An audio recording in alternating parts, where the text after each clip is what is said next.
All right, welcome back to Seaside Joe. If you're out there, Seahawks fans, then you know who I am. I'm Kenneth Arthur. I have seasidejoe.substack.com, trying a live stream here. And who better to do so with that? Somewhere in there the sentence got jumbled, but who better to do that with than one of my old friends, my good friends, and one of the best voices out there in the world for the Seattle Seahawks. You can find him at fieldgoals.com. You can find him on Twitter at Mookie Alexander or at Field Goals for the site's account. Mookie Alexander, he's joining me today to preview Thursday draft, and then we're going to get back together on Thursday in the first round for live coverage there of the first round of the Seahawks, who pick ninth on right now they say they pick ninth, and we'll find out what happens on Thursday. Mookie, welcome back to the Seaside Joe podcast. We got 48 hours or so until the draft. Sum up, how much has your feelings changed about the Seahawks and the first round? How much do you think your feelings have changed in the last 24 hours? Well, first off, it's great to be back on Seaside Joe. As far as my feelings on the Seahawks draft, I really don't know what's going to happen. They could go just about any direction.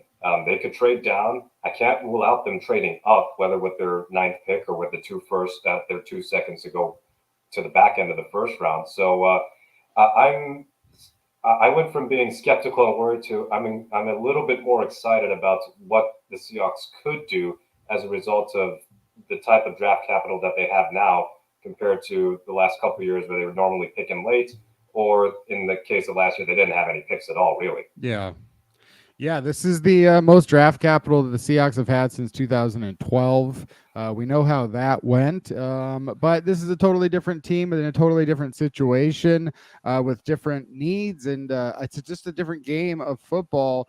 And speaking of, we're just jumping off of that when we talk about the modern 2022 NFL game. How close do you think Pete Carroll is to changing his long-held offensive beliefs about running the football? With Shane Waldron there as the offensive coordinator, with uncertainty as far as who the quarterback is going to be, and so much of how you build your offensive line is dependent on what kind of quarterback you have behind them.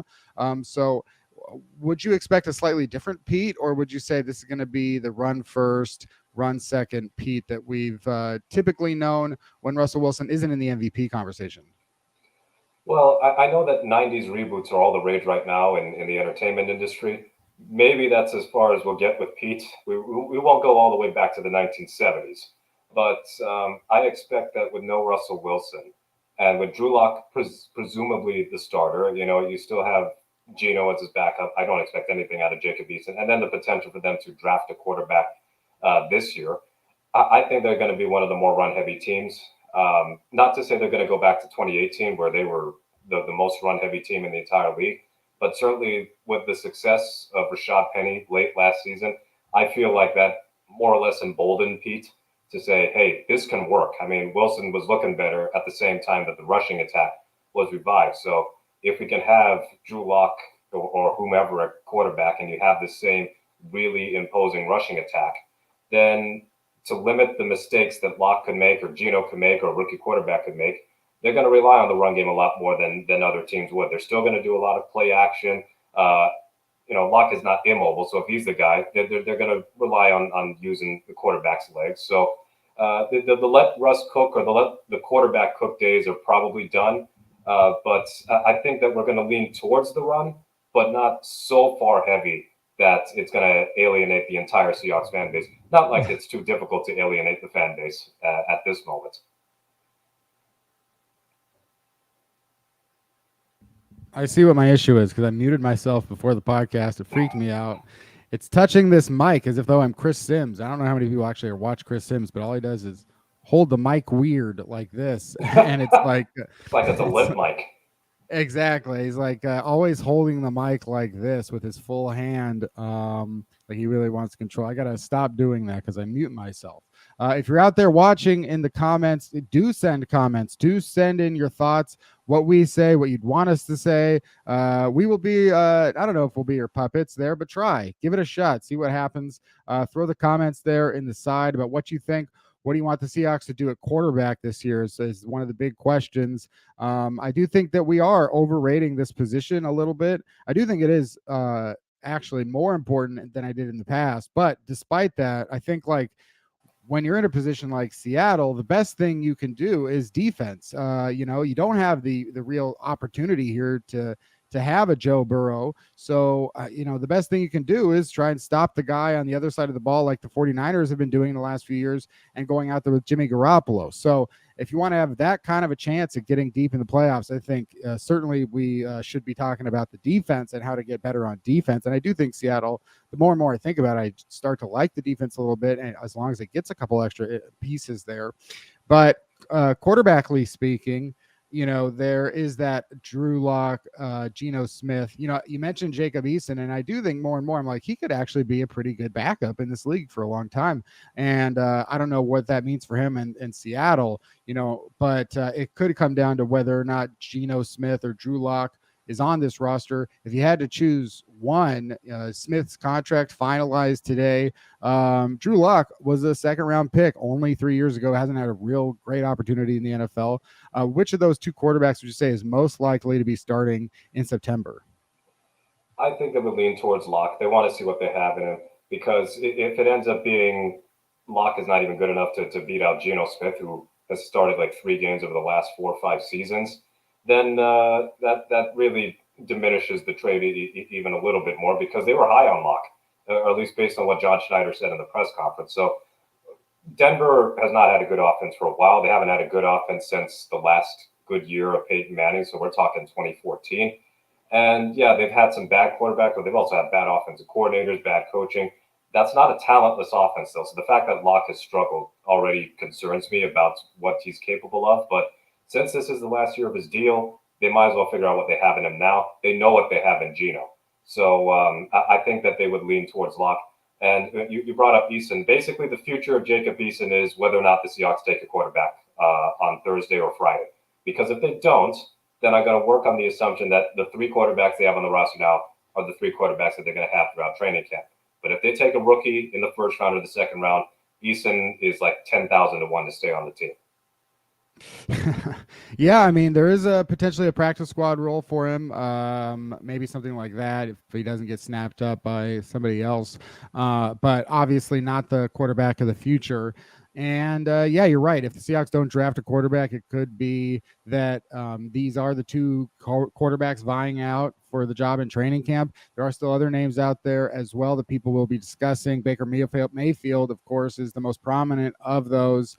Don't think that there's really any more like potential in Baker Mayfield than there is in Drew Lock. Honestly, I just don't see really how that they're different. You already have one. So that as far as that guy goes, but if the Seahawks were looking maybe for someone more to run the offense in week 1, someone who could compete to maybe just like run the offense, I think Jimmy Garoppolo is a name that not a lot of people are going to want to hear. Same with Jared Goff.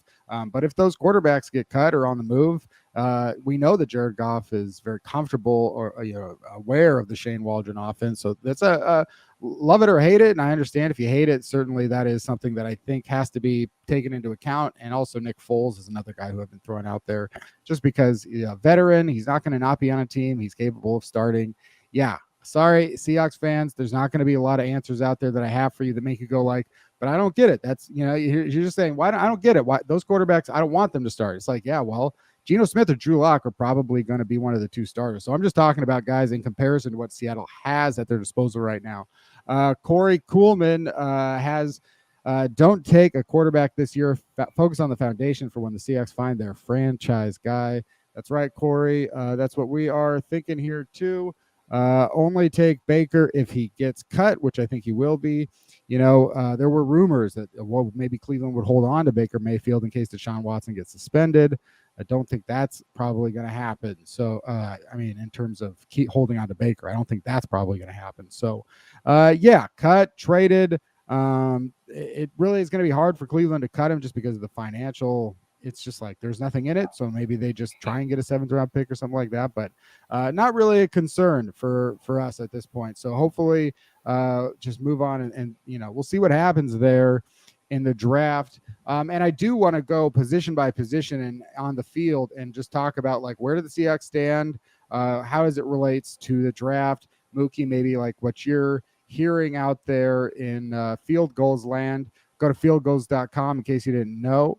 But what are you hearing out there maybe in Field Goals land, especially like what the fans are rooting for, rooting against. And let's start with the quarterback position because we know that it is a need for Seattle. But as far as that need fitting up with how the Seahawks can address it, I also think we really have to come to some sort of arrangement agreeing that Pete Carroll and who he is, and knowing that he is the head coach and the executive vice president, personnel, yada yada. He's at 51-49. He's got the Elon Musk level takeover of the Seahawks. Okay, so he controls the narrative, he controls the speech, and his speech is just centered around an approach that doesn't think the quarterback position is the end all be all. I mean, that is Pete Carroll. I mean, it has always been Pete Carroll. Look at his teams at USC, even, Reggie Bush won the Heisman.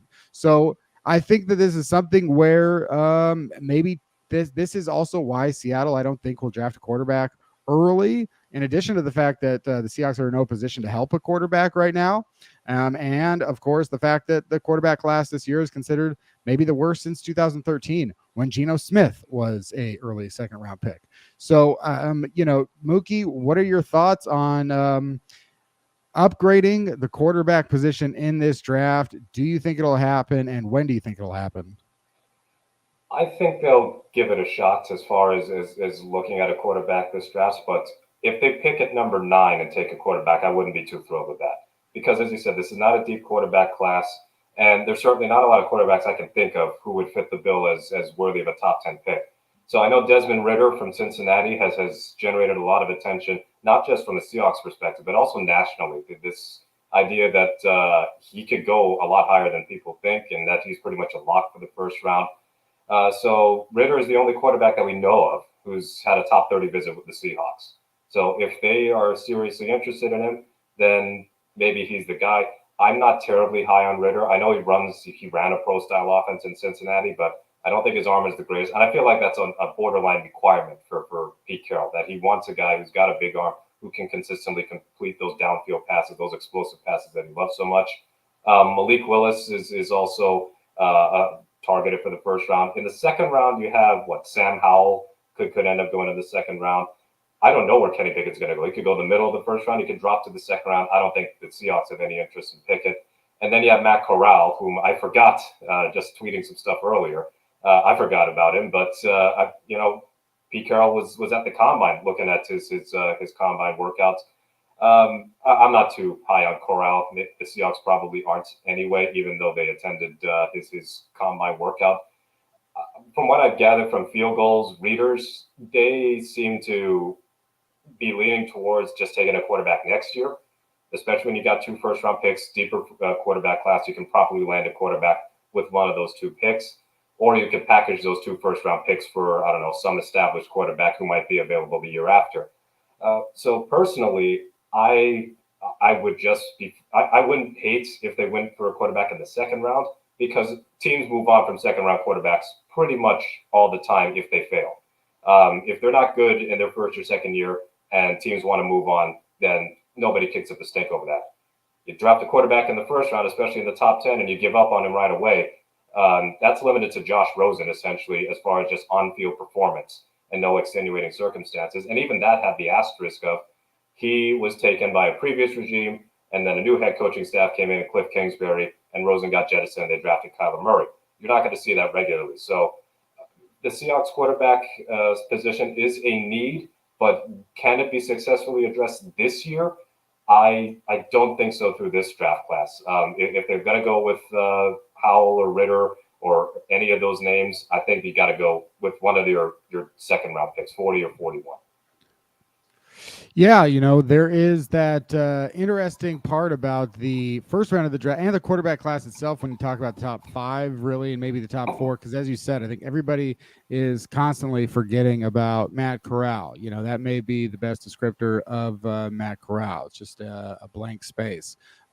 He's also sometimes talked about as the best quarterback in this class, which is exactly why it is such a bad class. If you've got five guys who can go number one, and then behind them, you've got sleeper, type guys like Carson Strong or Bailey Zappi or Jack Cohn. It's just like a bunch of. This is exactly like it was in 2013. This is exactly what it was like in 2013. This is when the first quarterback taken was EJ Manuel, and everyone said this is such an odd reach at 15. And he was so close to a player like Desmond Ridder, in the sense of like, yeah, there's not a seemingly a great ceiling here. I don't know why you would do this. And I think they traded up for him. It's that exact same situation. You got Geno Smith, who a lot of people were mocking in the top five, similar to maybe like a Malik Willis, who's constantly going maybe in the first round and top 10 of people talking about him in that way. Maybe he goes in the top of the second round because everybody I've seen gives a second or third round grade to Malik Willis, the same as they do for Kenny Pickett, who could really be a Christian Ponder in this whole situation. Another class that feels similar, 2011. So that's the other thing too, where I'm like, you look at 2011, where Cam Newton.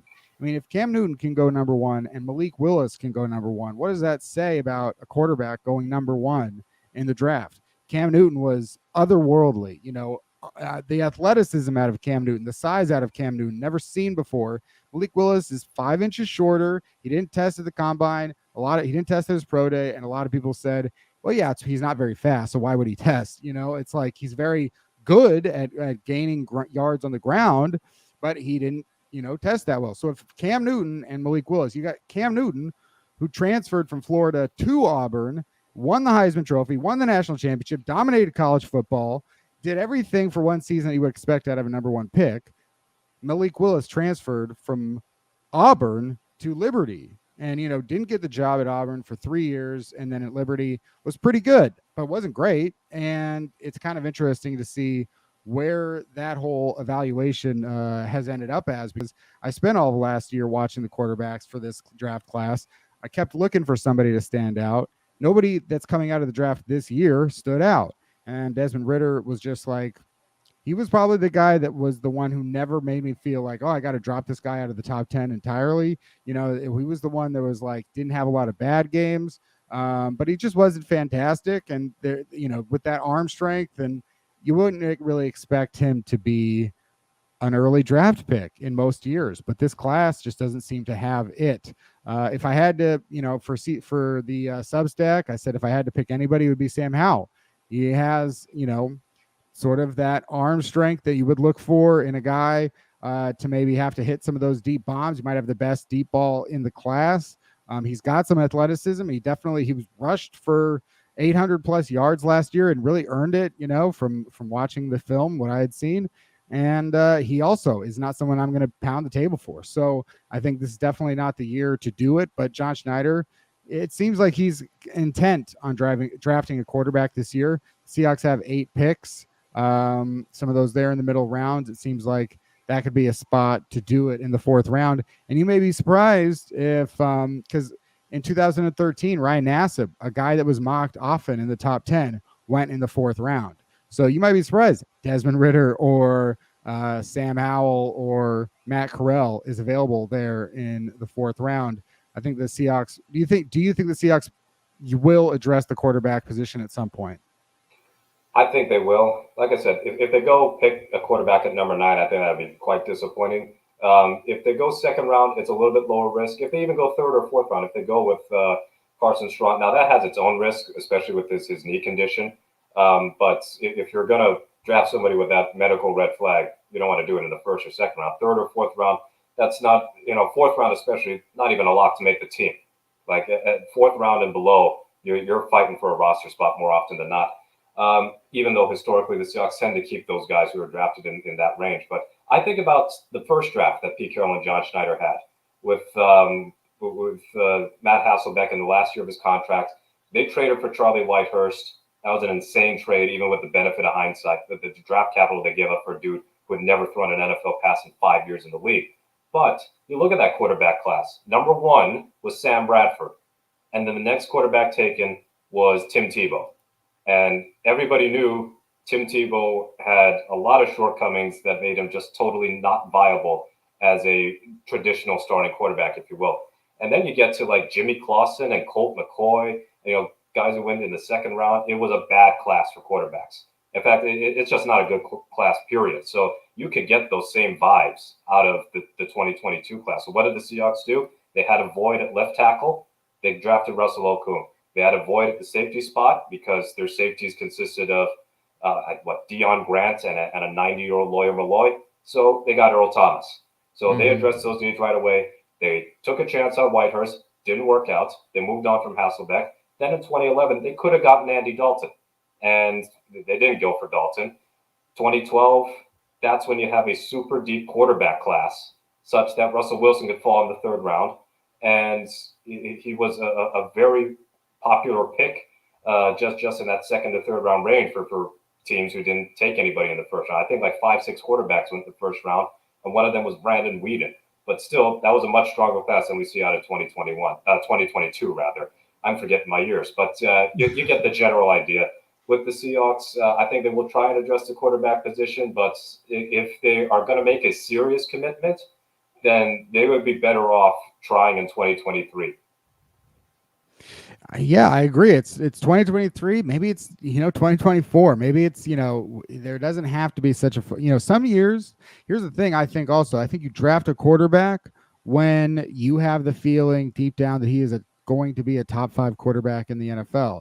If you're looking for a guy to be number 8, I just don't think you have to do that in the draft like early on. I know that sounds crazy maybe, but you're talking about like, to what lengths do you need to go to get someone like Kirk Cousins or Derek Carr, who, by the way, neither of them were first round picks. So it's like, to me, to go find that fringes of the top 10, it's like that. Now, a year ago, I was thinking like, what are people so crazy? Why are people so against Mac Jones? He seems like, he could really be a good quarterback. He's already got so many of the tools, the processing speed, everything that like can excel in a Patriots like offense, which it did for the most part last year. But then also at the same time, a year later, I look at it and I kind of understand why people weren't really that interested in it, because how much can Mac Jones turn around the New England Patriots on his own, which I think like in the NFL, you're looking for, I think we have to think more and more of the quarterbacks as like tennis players or golfer. You're looking for Rafael Nadal. You're looking for Jokic. You're looking for Tiger Woods. You're looking for these phenomenal players to go out there and be Joe Burrow versus Patrick Mahomes, Joe Burrow versus Matthew Stafford versus Tom Brady, Josh Allen versus Patrick Mahomes. These are the NFL's deepest playoff games. These are the playoff games that you are going to be participating in. And sometimes teams sneak in there with Jimmy Garoppolo. And that's what the Seahawks and many of the other teams, most of their teams, are really trying to do. Figure out how to help that quarterback position as much as you can while you don't have Phil Mickelson, who is just the first name that popped into my head. I think that, or whoever the best darts player is. I just think that, you have to focus on that part of it, which is like why I understand on one hand people get very excited about the prospect of, somebody like Malik Willis working out. But I think you have to, also keep in mind draft value, timing, and the Seahawks just their best opportunity right now is definitely, I think, to address some of the other positions. So let's talk about some of the other positions, Mookie, and let's move around to running back, where the Seahawks have Rashad Penny, Chris Carson, and that's kind of the two names that will be thought of to be starting, and we're not really even sure if Chris Carson will be around. So this year, the running back position is kind of another opportunity here for Pete Carroll to do what he loves to do and draft a running back, probably with one of those second-round picks potentially, and doing that there with maybe Breece Hall or Kenneth Walker out of Michigan State. Those two guys seem to be alone in the first tier for most people. And I'm looking here at NFL Mock Draft Database.com's big board. it's funny that Isaiah Spiller is third because I just watched a video, a big board of the guys who do the Boomer Bust Draft Show, their top 300 big board. I'm a big fan of that channel, so I would suggest checking it out, Boomer Bust. And they were talking about, one of the guys was like, I have Isaiah Spiller as my number 21 running back, and that he will be not much of a player in the NFL. But then this is why we have different opinions. The consensus has Isaiah Spiller at third. So we'll see what happens in the draft. Rashad Penny, a free agent in a year. Chris Carson, uncertain all the time. DJ Dallas, Travis Homer. Looking at the Seahawks, the running back position, Mookie, how big of a need do you find this to be going into the draft, and where do you think the Seahawks will select a running back? It's a need. It's a sneaky need because as successful as Penny might have been last year, there are two things. One, he's going to have to prove his season-long productivity and also his season-long durability because of his injury history, which he didn't have in college. He didn't have some sort of injury history in college, but he's missed a few games here and there in the NFL, and of course he had the catastrophic knee injury. So he's done well to come back from that. Chris Carson, as you said, we don't know if Carson's even going to play again. I mean, we should know as Seahawks fans just the number of times you've heard player X, Seahawks, neck injury, neck surgery, end of the career. So that's got to be like a legitimate concern for Carson and his just overall well-being. And then you mentioned DJ Dallas. He's the only Seahawk who's even under contract after this season is over.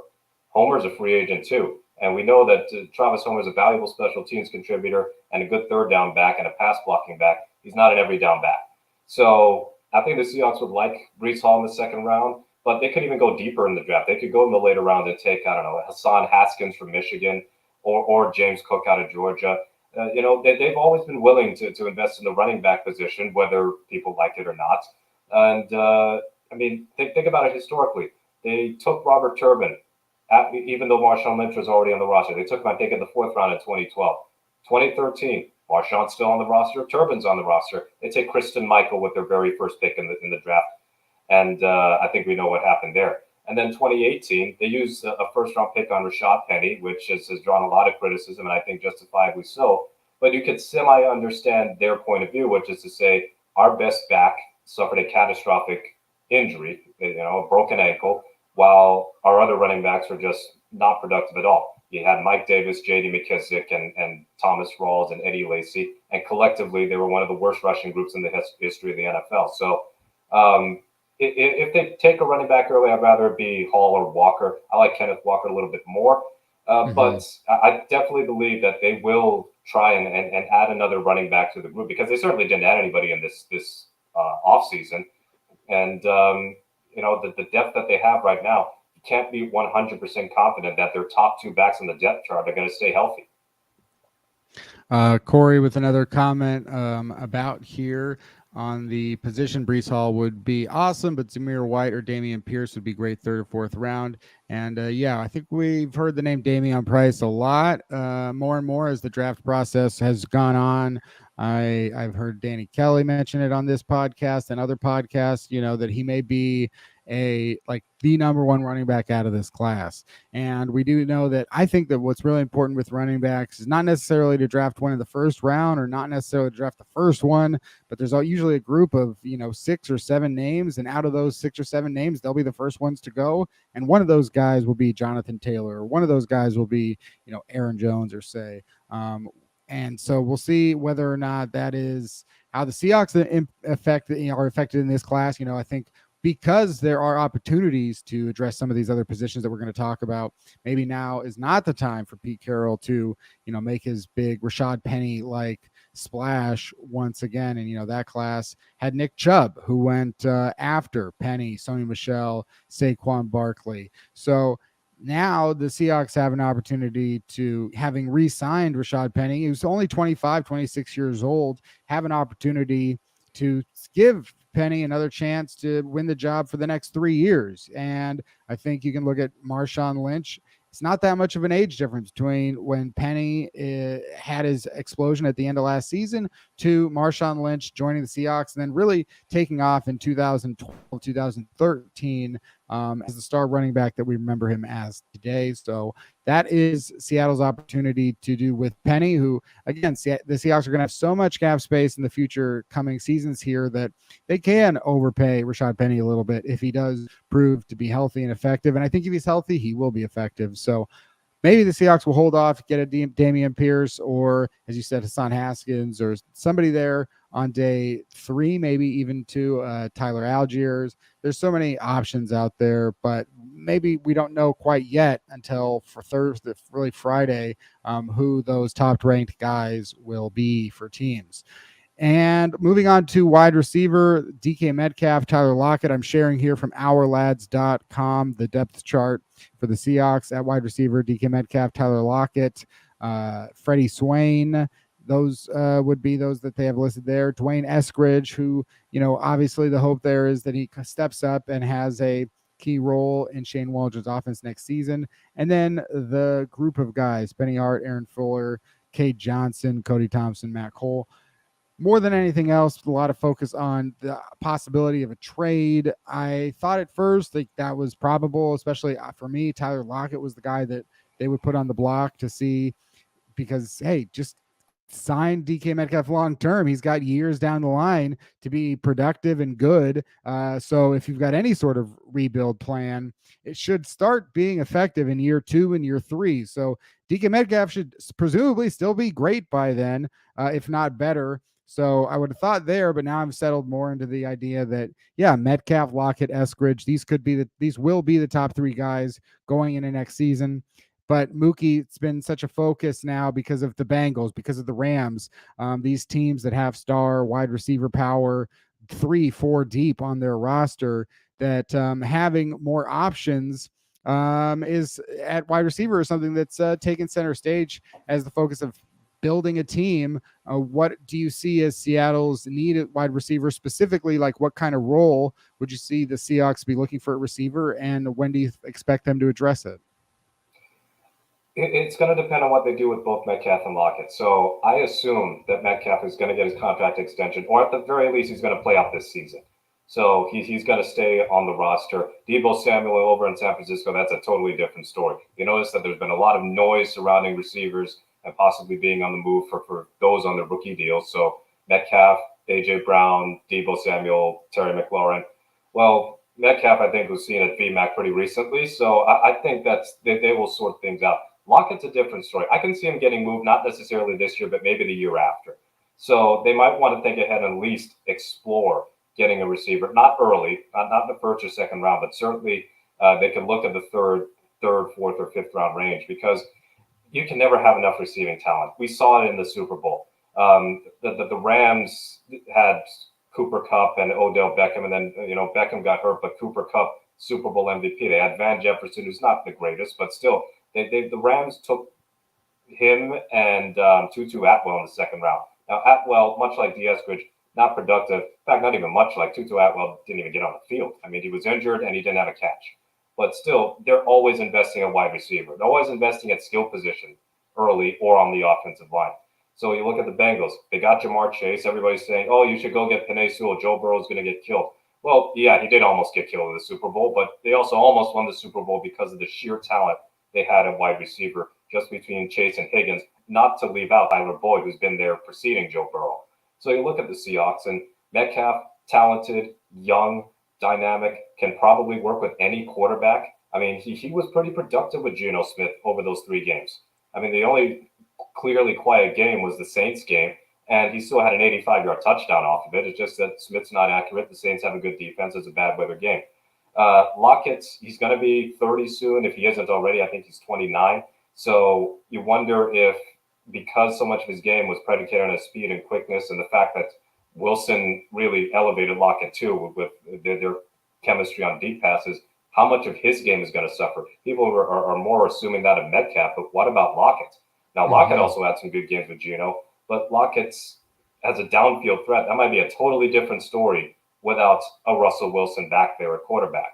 So I do think they need a possession receiver. Like, I miss Bobby Ingram and Doug Baldwin for that very reason, because they could be dangerous downfield, but they were also super reliable third down targets.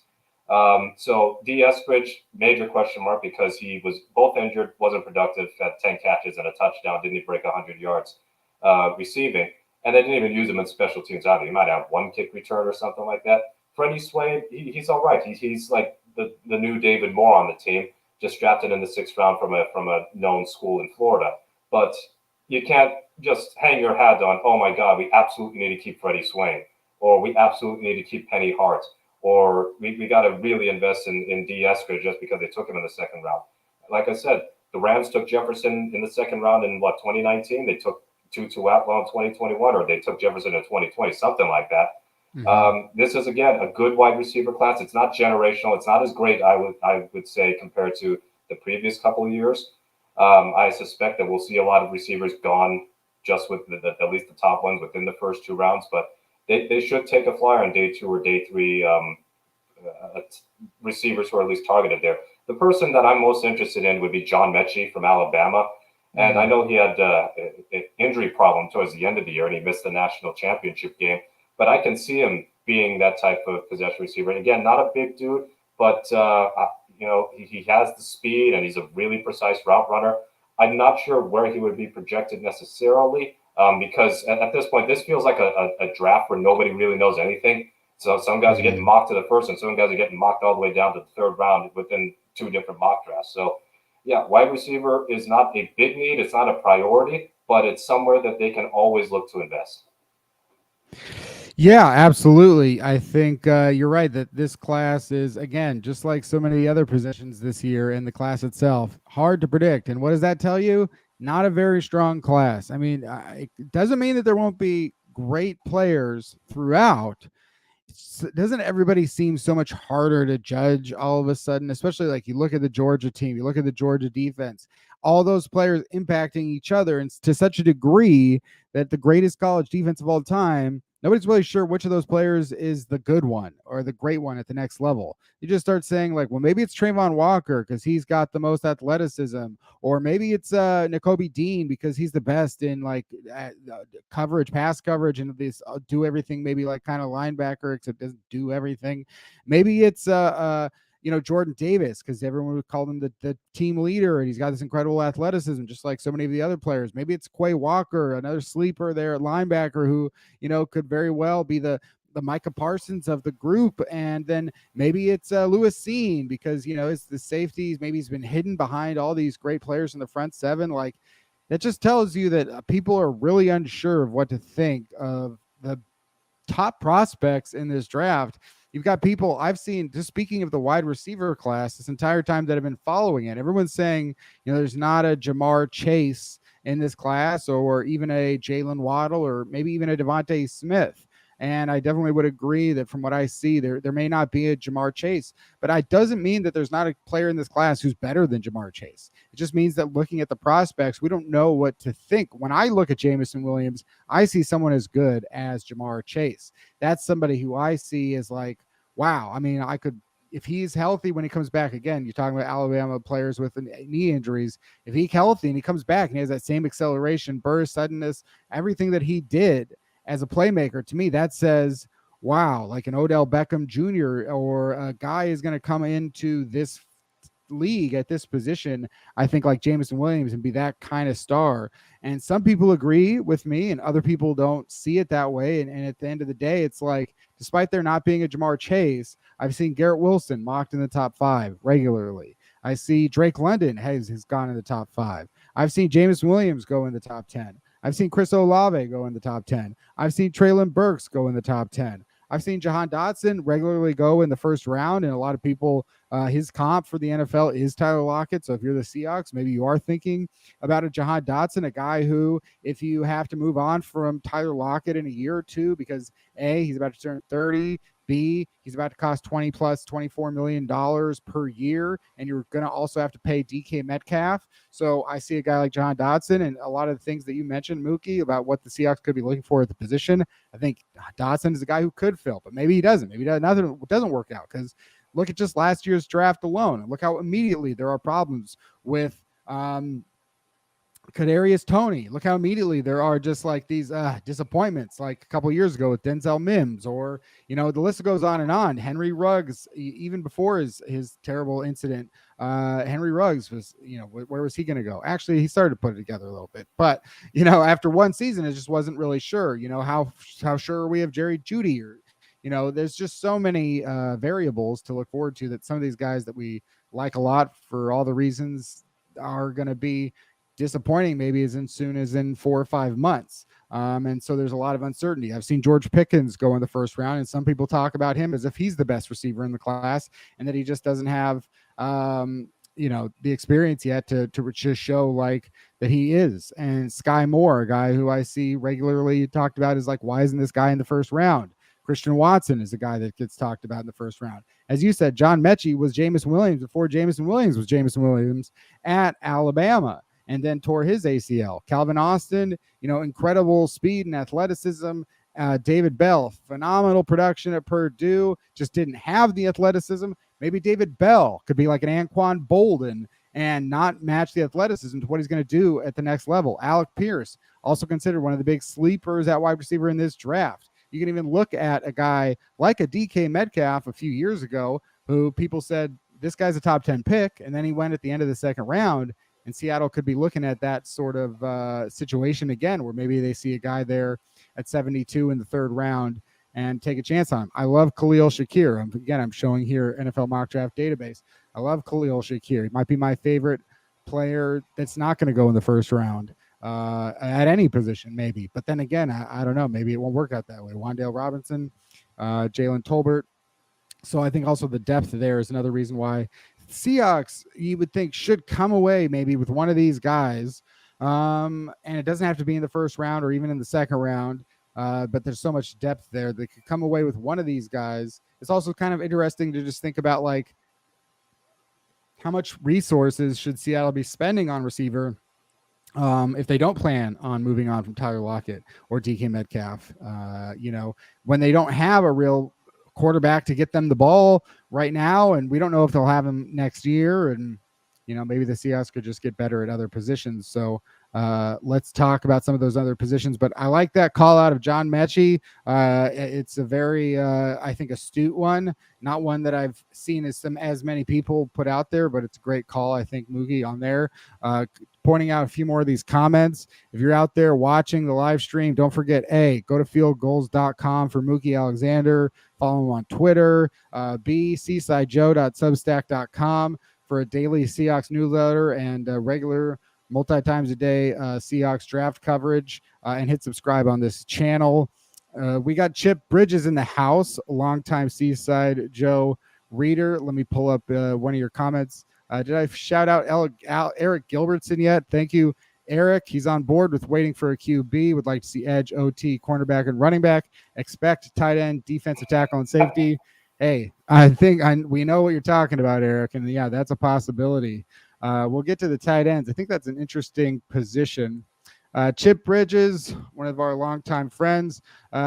Chip, one thing I've never understood about the draft is trades. They really only have 5 minutes to make a trade happen with 31 teams.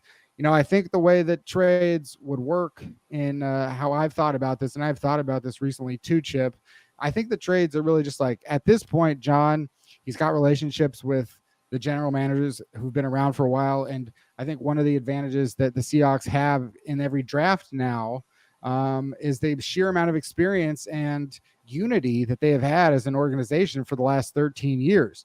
There's not very many other teams out there, maybe the Patriots and the Steelers, only a couple, maybe others, that have that much continuity with their drafting and their draft plan and their coaching. And also just, it's important to have that unity between head coach and GM, which, if you're looking at teams, just look at the 7-6 teams ahead of the Seahawks right now. The Jaguars, new head coach, new GM, never worked together before, I don't think. Doug Peterson and Trent Baalke, they're each trying to create their own identity, their new thing here. Who knows what's going to happen in number 1 pick. Number 2, the Lions. You've got Brad Holmes, second year GM, Dan Campbell, second year head coach. I like what they're doing over there. We'll see how it works out. We don't really know what's going to happen with them. Number 3, you've got the Houston Texans, Nick Caserio, his second year at the helm. coming out of the Patriots organization. Lovie Smith probably didn't even realize he was going to be a head coach, until all of a sudden it happened. And his second stint as a head coach. Number 4, you've got the New York Jets. Robert Saleh's second. Joe Douglas, I think it's his second. And it's, again, they're just trying to figure out their own identities, their own ways to build a team. 5 and 7, you've got Joe Schoen and Brian Dable coming from the Bills. There is a little bit of continuity there, but it's their first draft. Don't know what's going to happen. Number 6, Panthers, Scott Fitterer coming out of the Seahawks organization. He's in his second or third draft with Matt Rule as the head coach, and we know how much criticism and everything that's come down on them. And then number 8, the Atlanta Falcons, GM Terry Fontenot. It's his second draft. Arthur Smith as well, his second draft. So that amount of 13, this is their 13th draft together. I think that really makes a difference. And he's going to be more comfortable probably talking to those teams that he has a relationship with. You're going to talk to the Green Bay Packers, where, of course, he's got a long-time relationship with a bunch of people in that organization. They've made 3 trades, I think, in the last few years. And I think the Steelers are another team where all of a sudden John Schneider is doing more trades with the Steelers than he has in the past. What are the Steelers being talked about to potentially do in this draft? To move up from 20 to find a quarterback, or, and I think the Steelers would be a sleeper to move up in this draft for an edge rusher and offensive tackle, and not necessarily only a quarterback. And I think the Steelers are potentially a team. The Eagles, where Howie Roseman's been there as long as John Schneider's been with the Seahawks, and they're more likely to trade. So I would look at those teams there as ones that already have predefined relationships, where when the board falls as it does, John Schneider's not calling 31 teams. Maybe 2 teams are calling John Schneider, and maybe some of them already have parameters to a deal set up, where you've got, John Schneider and Howie Roseman have already talked, and they go, hey, if you want to move up from 15 to 9, here's what I want. And Howie goes, all right, well, I know what John wants. If he's going to want me to move up from 15 to 9, should my guy fall out of the top 8? And Kevin Colbert of the Steelers, it's like John Schneider, he already knows. And so they just kind of already have the parameters. And then when the draft happens, maybe a guy falls, like let's say Kayvon Thibodeau is there at 9. The Seahawks are going to be thinking, should we take Kayvon Thibodeau? And then the Eagles are going to call and say, hey, we want to trade up. How about that deal? And then John Schneider goes, shit, I didn't know that Thibodeau would be here. So now I'm not going to move down for 15 and your second rounder. I'm only going to move around for 15 and a first rounder next year. And then all of a sudden the parameters change, and it is what it is. But I think there are just sort of things already in place, and those relationships are so important.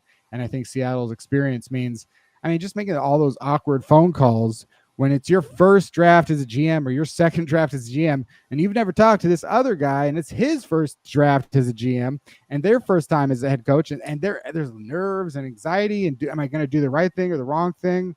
Hopefully by now those first date jitters are long gone for the Seahawks, and I think that's going to be an advantage. And I would look, the Saints, longtime GM Mickey Loomis, I would look for teams that have a very long history, continuity, unity, and a relationship with John Schneider and Pete Carroll, and potentially at the other end of the spectrum, maybe take advantage of some of those new guys in the place, in the building, and seeing what they have to, maybe you can rip them off, which we've seen the Seahawks do in the past. Mookie, what are your thoughts here on Seattle trading up, down,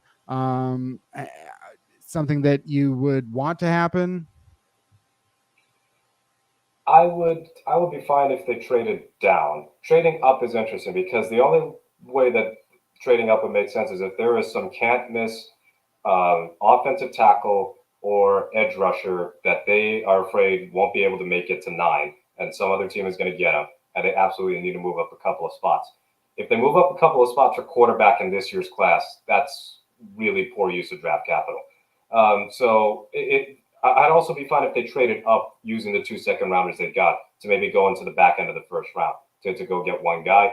But more likely, I think they're going to trade from 9 and maybe get into that 13, 14 range, because there are going to be a lot of willing partners in a trade to get into the top 10, I would think. I think we're going to see a lot of trades made in this year's draft.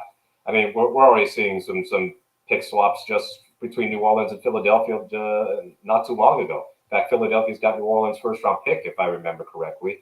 for 2023. So we're used to Seattle trading down. They haven't done it the last 3 years. But it's also on the flip side, they haven't picked in the top 10 since 2010. And they didn't trade down from number 6. They didn't trade down from number 14 with their other first round pick. So you got to go to 2012, which is the last time they picked in the top 12 or 13. And then they moved away from 11 or 12 and dropped to 14. That's where they took Bruce Irvin. And I think the Eagles ended up taking Fletcher Cox. So for 2022, certainly with so much talent, I think that's available. This is not a deep draft in terms of, wow, there's so many future Hall of Famers that we can project here. But there's enough talent within this year's draft that you would think you can get quality contributors, role players, long-term starters, really from round 1 to round 7. And as cliche as that sounds, there are a lot of very compelling players in this year's draft. And they have 8 picks. I think that they would be willing to perhaps compensate for the fact that they only took 3 last year and go for getting 10 or 11 picks and having more bites at the apple. I agree. And I think I've said this in the Seaside Joe newsletter a bunch, but I think it bothers the hell out of Pete and John, not just, that they have 1 pick after 153. So it's like over 120 picks in the last at 10 of the draft. They have 1 pick in there. They don't have a 6th rounder because of Sidney Jones. As much as it doesn't sound that exciting, I don't think Seattle is comfortable with the number of 6th and 7th round picks that they have right now. As you said, not having very many picks last year, there were a lot of FOMO, with all those guys that went by. But I think a part of the reason, and we haven't talked about this very often, I've heard out there, but a part of the reason for that is that it was such a shallow draft pool because of COVID. It caused a lot of players who would have normally entered the draft and been in the draft pool. It caused a lot of them to go back to school, take over, get a super senior season or get an extra year of eligibility, boost up their draft stock. Maybe they didn't play very many games, 7-4 games. Maybe they didn't play any games at all. And so you had a very shallow draft class. I think it was like 600 people when normally it would be 2,000 people. And you just don't see very many people talking about this. Because last year's draft pool was normally 2,000. It was 600, 700 players.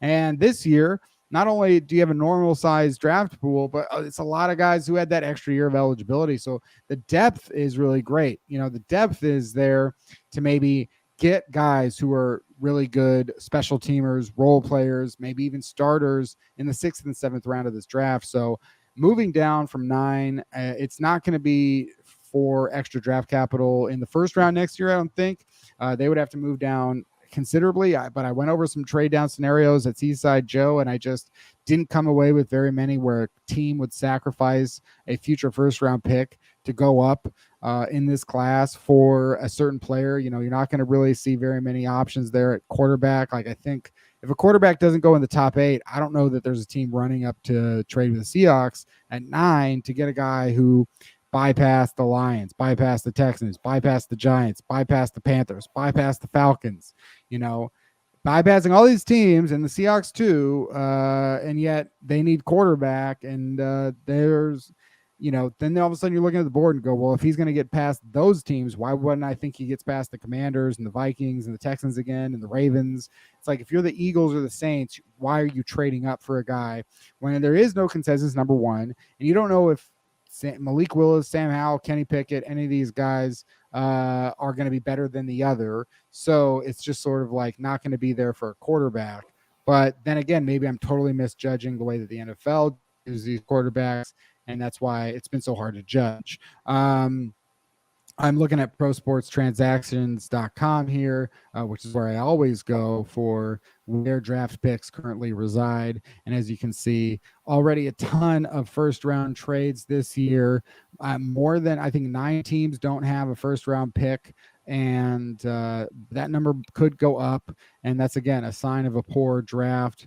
And that's just what it is. Looking over again at the Seahawks, their depth chart, going back to ourlads.com, moving on from receiver to tight end. The Seahawks, you could have said, had a tight end need, but then acquiring Noah Fant, re-signing Will Disley doesn't seem to be there. Colby Parkinson, a 4th-round pick 2 years ago.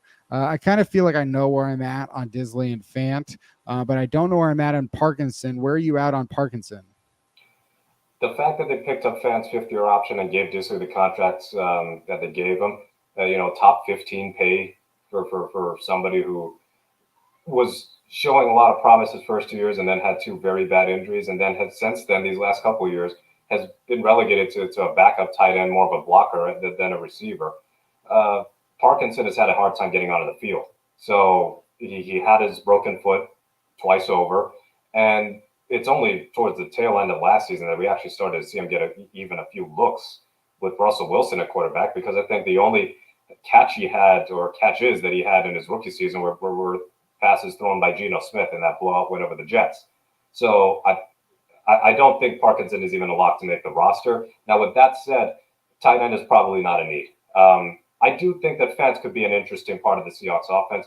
If they are going to have use for Parkinson, maybe they run a lot of multiple tight end sets, two tight end sets. Maybe we see three tight ends, especially if they want to run the ball more often. Because Parkinson has talents. He is a big target over the middle of the field, especially. He's got soft hands. I think that he has the ability to contribute, but ultimately, Fant and Disley are going to be the focal point of the offense in terms of the tight ends. This is a pretty underwhelming class for tight ends, and I don't really see any need or expectation for the Seahawks to invest in this position in the draft. Not with so many other positions, just on the offensive side of the ball alone, that they need to address. Yeah, Mookie, and looking at the tight end class again, it's not considered to be a very strong one. Maybe the only guy that gets first round consideration is Trey McBride, but then again, some people think UCLA tight end Greg Dulcich, who's really more of an inline, more of a receiver, and not an inline tight end. Sometimes he's rated above McBride, but really neither of those guys are expected to go in round one.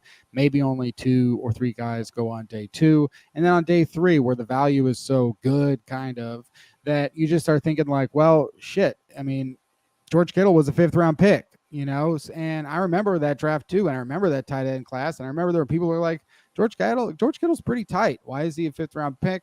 And, it's just because tight end, it's like so hard to project. It's so hard to, because you can develop certain skills. There's so much development that goes into being a tight end that guys just a lot of them don't really have it figured out by the time they enter the NFL draft. And then you get to the NFL, and maybe after 4 or 5 years of work, like say Darren Waller going from receiver to tight end, is a guy that all of a sudden is one of the best tight ends in the NFL. And then you can become a great tight end for the first time at 27, like say Travis Kelce or something like that, and then just be great for another 7 or 8 years or 10 years. Like, it's a position that lasts a while if you're really good and lucky.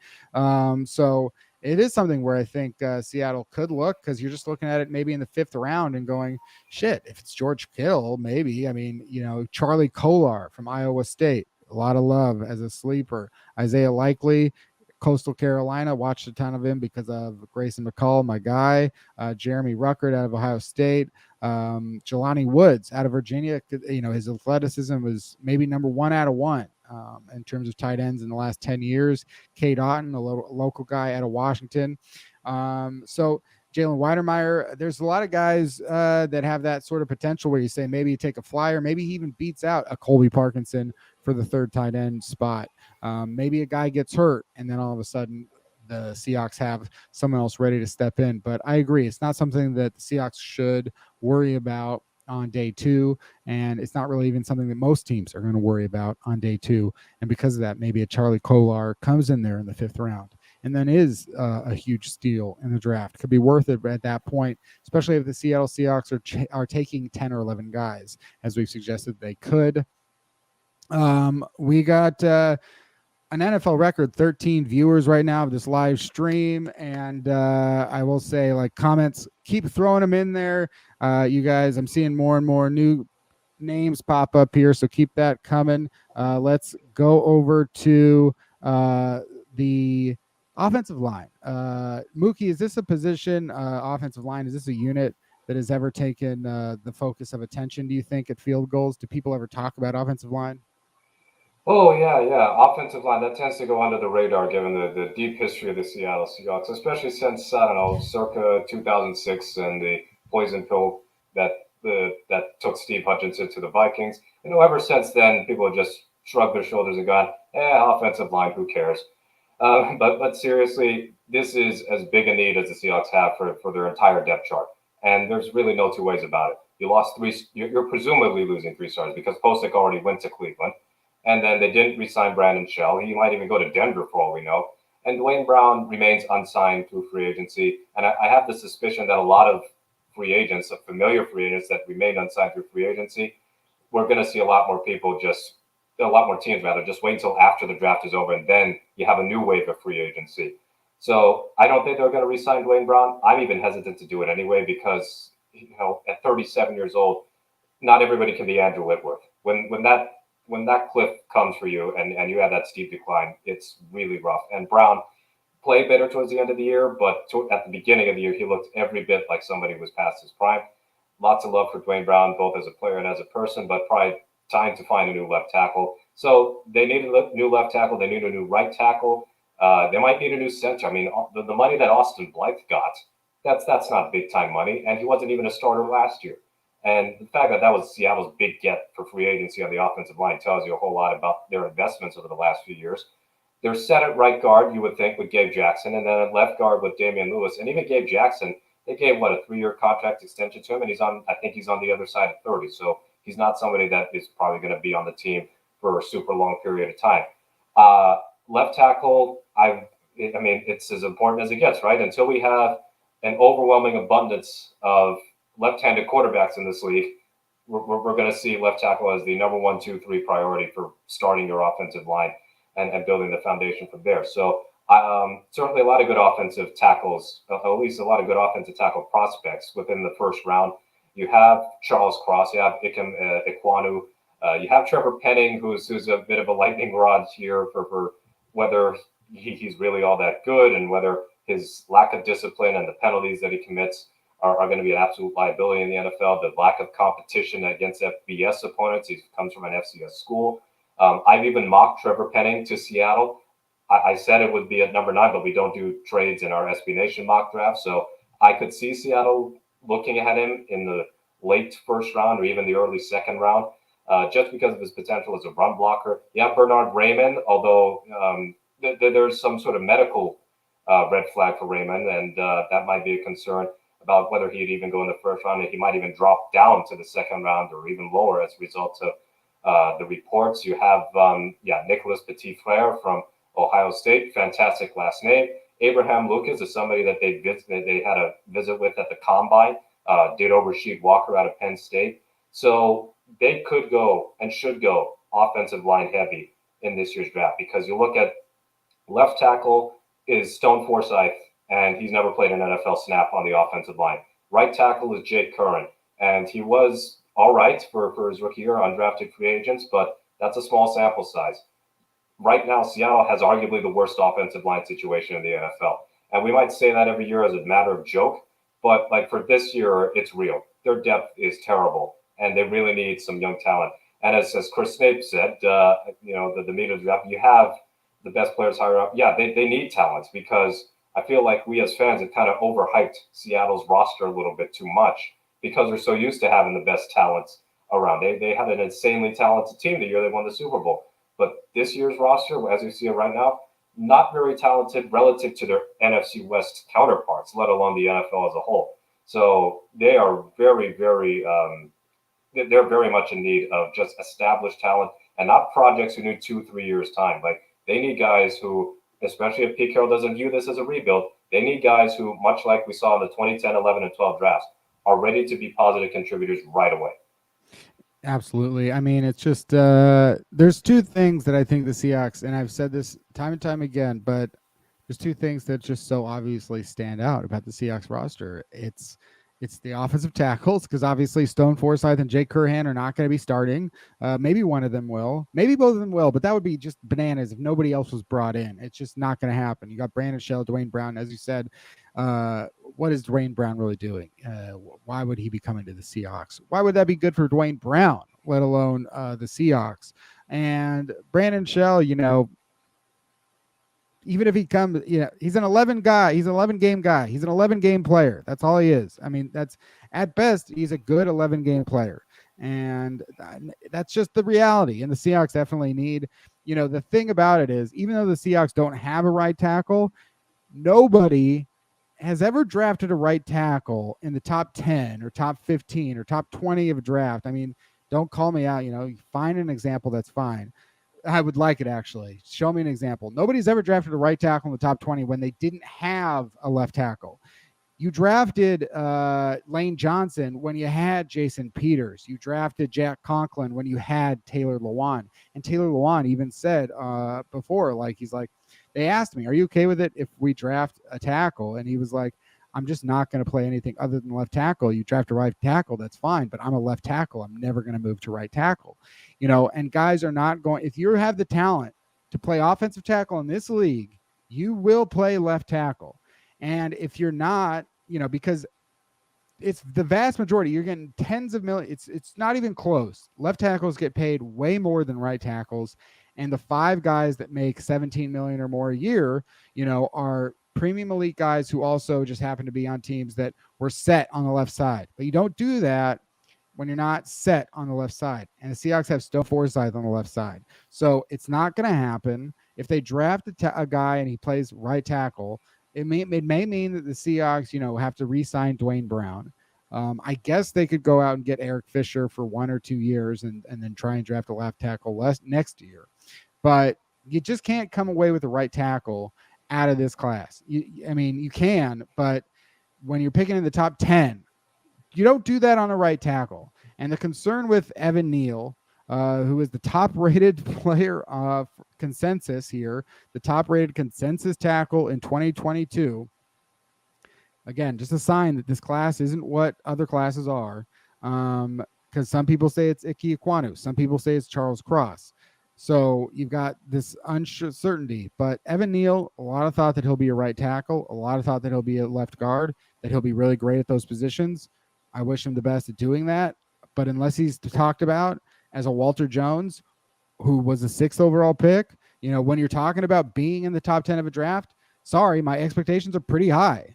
Maybe you're not going to be Walter Jones, Jonathan Ogden, Orlando Pace, but you better be Taylor Lewan, I guess, something that is just bam, a premium or Pro Bowl level left tackle. I'm not hearing that about Evan Neal from anybody.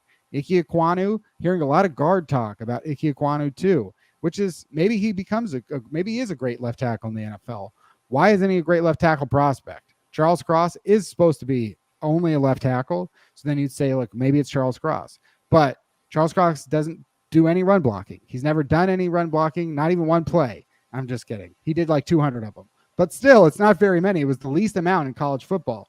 And this is the Seahawks. And so it's just sort of kind of confusing if it's going to be Charles Cross, because then you have to spend that whole time all year teaching him how to do something that, a lot of the tackles in this class, even if they're not the pass protector that Charles Cross is, can do. They have a lot of run blocking experience, like Bernard Raymond.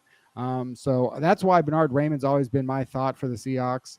As soon as they traded Russ Wilson, my thought was trade down, draft Bernard Raymond. But then again, I'm starting to come around a little bit more on the idea that it could be Trevor Penning.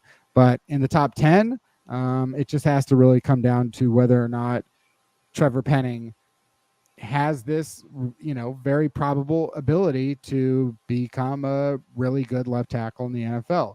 I'll take a good left tackle over a great right tackle. I'll take a good left tackle over a fantastic guard or an elite center. I will take a good, give me a 7 out of 10 left tackle over a 10 out of 10 center. That's what the Seahawks really need more than a upgraded center. And Seattle's entire MO and their entire history, everything that Pete Carroll has done, said they don't care that much about the center position. Not a big deal to them. If they draft Tyler Linderbaum, it would have to be in the 2nd round, and I still don't think it would happen. And it's nothing against Tyler Linderbaum. I'm just talking about, the Seahawks. Mookie, you talked about the interior offensive line. Where do you think, because you said Gabe Jackson is signed for a few more years. You said that Damian Lewis, we'll see where he's going to come through. Had a bit of a down year last year, and it's unsure, is he going to pick it up? Maybe it was just having to do with the first year of a new offense, and there will be a lot of changes this year. Phil Haynes was given a tender, and he'll be brought back. At guard, if the Seahawks picked a guard in the 2nd round, I'm hearing that maybe you'd be fine with that.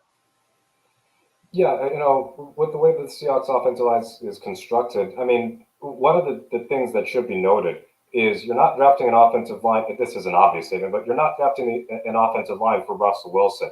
And I say that's obvious statement in the sense that you have to really build your offensive line for Russell Wilson very differently than you would build an offensive line for other quarterbacks. So you could say that an interior, an emphasis on guards might be a little bit more important for Russell Wilson because of his tendency to just try and spin backwards and interior pressure against a shorter quarterback. That's going to be serious problems for him. But with the way the Seahawks offensive line is right now, Damian Lewis could easily move to center. He's played there on emergency and he did all right. So that's a cheap option there. They can move Phil Haynes to guard as a result and actually give him a shot because they've been barely trying to do that until they were absolutely forced into doing it last year. If they go for the interior offensive line, Linderbaum might be an option, but you can have Dylan Parham. There's Cam Jurgens from, I think he's from Nebraska. You have Cole Strange as well. Yeah, there's Cameron Jurgens from Nebraska. And we know that general area, from Nebraska, Iowa, they love them some big offensive linemen who show farm boy strength. And Jurgens looks like he fits the bill. So, again, this is not a super need because they have seemingly the three guys that they want. Jackson, Blythe, and Lewis in the interior of the offensive line, but you can always find ways to improve. And at the center position, yeah, it's been a mess at the center position because the best the best center that they have ever had under Carroll and Schneider was a Tim Ruskell draft pick, and that would be Max Unger. And Max Unger didn't start out as a center; he was drafted as a guard. He moved to center, and he became, I think, second team All Pro in the 2012 season. They traded Unger away, and we have endured Drew Novak. And then we got a couple of years of Justin Britt. It took 3 years to actually give Justin Britt the position he was best suited for. And after Britt left, we've had Joey Hunt and Kyle Fuller and Ethan Posick has been in and out of the lineup. It's not a position they've ever placed high priority on. So the fact that Blythe signed for next to nothing tells me that if he is going to be the starting center, then they're fine with having a cheap option there. Guard's a different story, just on the fact that they took Lewis and that they gave Jackson the extension after trading for him. So tackle undoubtedly is their top need for the entire draft. But on the interior of the offensive line, if they make any investments there, I suspect it would have to be somewhere in the 5th to 7th round range. Yeah, I agree. I think, and I'll shout out one name I've heard. You mentioned the Midwest and big boys. A name I've heard as a riser, as a guy that may be underrated, is Logan Bruss out of Wisconsin. Maybe that's a guy. We'll see what happens there with the Seahawks. But overall in offense, Mookie, where would you rank, like, say, your top 3 positional needs for the Seahawks on offense? And let's, and in the context of what you expect them to maybe focus on in this year's draft. So we know that quarterback is obviously the number one need, but it may not really apply this year. Maybe it does. Where would you rank the top 3 needs for the Seahawks in the 2022 draft class? Yeah, it's an important distinction to make. Like, offensive line, they need a franchise quarterback, but they might not get it this year. They need competent offensive linemen. They need a left tackle. So that is their number one need on the offensive line. Number 2, I would say, is quarterback. For 2022, quarterback would be the second need. And then third need would be running back almost entirely because of the uncertain durability of both Penny and Carson. I see Corey in the comments is saying tackle, center, running back. I could see the case for that if you think that center is somewhere where Seattle wants to make that investment. I'll say this: they have to just not have Kyle Fuller ever starting for this team ever again. I'm surprised that they even re-signed him in the first place, but they can't go so bargain basement at that position because they've done that too many times. And just having a steady hand in Blythe, who's got experience starting at center and he can play guard as well, and maybe drafting a day 2 or day 3 project, I'd be good with that. I don't think they need a premium pick on a center in the first or second round, but at tackle, they absolutely need premium selections in the first and second round, if not multiple selections at tackle in the top 60, top 90. Yeah, it's multiple. I mean, you could double down on tackle. Obviously, the Seahawks that's where they have the roster openings too. I did an article on Seaside Joe just to well, just look at the roster and do the numbers and do the math. Which of these guys are you sure are going to make the team? And then where do you have openings for more names on the roster? And I think it revealed a lot, which is, tackles. It's pretty clearly that the Seahawks have to get some tackles, and you could double down in this draft because yeah, you may, like I said, I don't want to draft a right tackle if you don't got a left tackle, but if you draft two tackles, then maybe you've got both. I'm trying to think of a couple of examples off the top of my head. It's not exactly the same. I know the Colts drafted Braden Smith right after they drafted Quentin Nelson, and that was guard and tackle. That was one double down. I remember the 49ers in 2011. They drafted Mike Iupati. Again, this is guard tackle. Anthony Smith, Richardson, Harris, Anthony Davis, I think. Davis. Yeah, the other Anthony Davis, not the oft-injured basketball player, the ineffective offensive lineman for San Francisco. But they already had like established starters elsewhere along the offensive line. You think about the Colts and the draft of Quentin Nelson. I think Anthony Costanzo was already was still on the team. So I wouldn't normally vouch for taking a guard in the top 10 or top 15. But Quentin Nelson is outstanding, and they already had other pieces on the offensive line such that they justified taking Nelson so early. I mean, that was a premium pick for them. That was a position of need, and he looked like one of the best guard prospects in a generation, and he's absolutely lived up to the hype. But for the Seahawks, they are very, very close to starting this offensive line from scratch, just on the fact that they are so thin at tackle, and they made no attempts to sign anybody in free agency at tackle either. I mean, look. I mean, we've got the roster up here, and you've looked at it. Obviously, it's just like really. I mean, none of these guys could be on the team next year. Truly, I mean, Damian Lewis has the best odds. Other than that, though, I mean, Damian Lewis, he still has to prove a lot, and we can move him around. If you can move a guy around, he's not that good. He's not great at the position that he's doing. It's just, yeah. The Seahawks, they could start completely over at offensive line, especially given maybe that's why Seattle's not doing any major investments on Dwayne Brown or Brandon Shell or Eric Fisher or anyone else. They went out and they tried Trent Brown, but said they never even got close to any sort of agreement with Trent Brown. And then negotiations never went anywhere. And it's just and maybe it's because they were like, hey, we're not signing anyone until after the draft because we're not sure who our quarterback's going to be until after the draft. And so you go do what you need to do. And then he just went and signed with the Patriots. Very possible, because it sounds like everyone else who they've had contact with at that position hasn't come to an agreement. And it's just like they're keeping all five of these positions. You sign Austin Blythe, the guy that nobody expects. He's just like somebody you put into office as a politician. He's someone you just put in office just to hold the place for a little while until the timing is right. So you just put in an Austin Blythe, someone that you're never going to worry about losing an election next year. You're just like, yeah, that's fine. So that's like the total signing that you do just to get rid of somebody. And it seems so anything could go here at offensive line. We got an NFL record 18 live viewers. Trust me, there will be hundreds after we post this. But you're all getting dominated by Corey Kuhlman in the chat with comments. So make sure that you're joining Corey and Chris and any Chip and all the comments you got there. Especially here, we got one here from Reflect the Sun. Parkinson could be a great red zone jump ball threat like Gronk was. And finally, how Graham was used after they figured it out. I think that if you can do anything for Colby Parkinson, ask him, compare him to Rob Gronkowski and Jimmy Graham, and then see if he lives up to those expectations. But yeah, I agree. Parkinson, with his height, with his length, get him in there, see what happens. Seahawks seem to be pretty happy with the idea of going with Will Disley as the Tyler Higbee, I would say, of this offense, and Noah Fant as the Gerald Everett of the offense. But maybe Colby Parkinson has more potential than both because he could have two-way potential. And so offensively, I think definitely quarterback is the biggest need, but I don't think it's going to happen this year. My gut says maybe Sam Howell at 40, maybe. I don't see the Seahawks trading up from 40.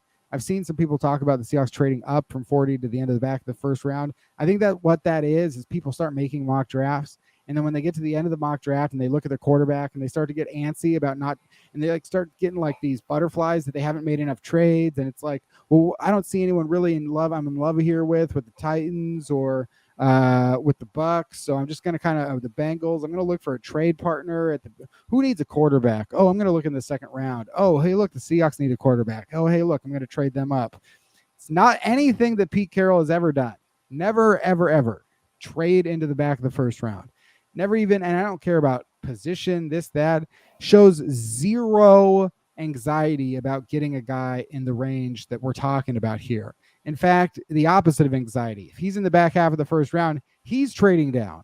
So I just don't see it. And not in it. So like I've seen that going around a little bit about the Seahawks would they trade up into the first round. I don't really see that happening. Just throwing that out there. My needs here definitely tackle number one as far as being addressed this year.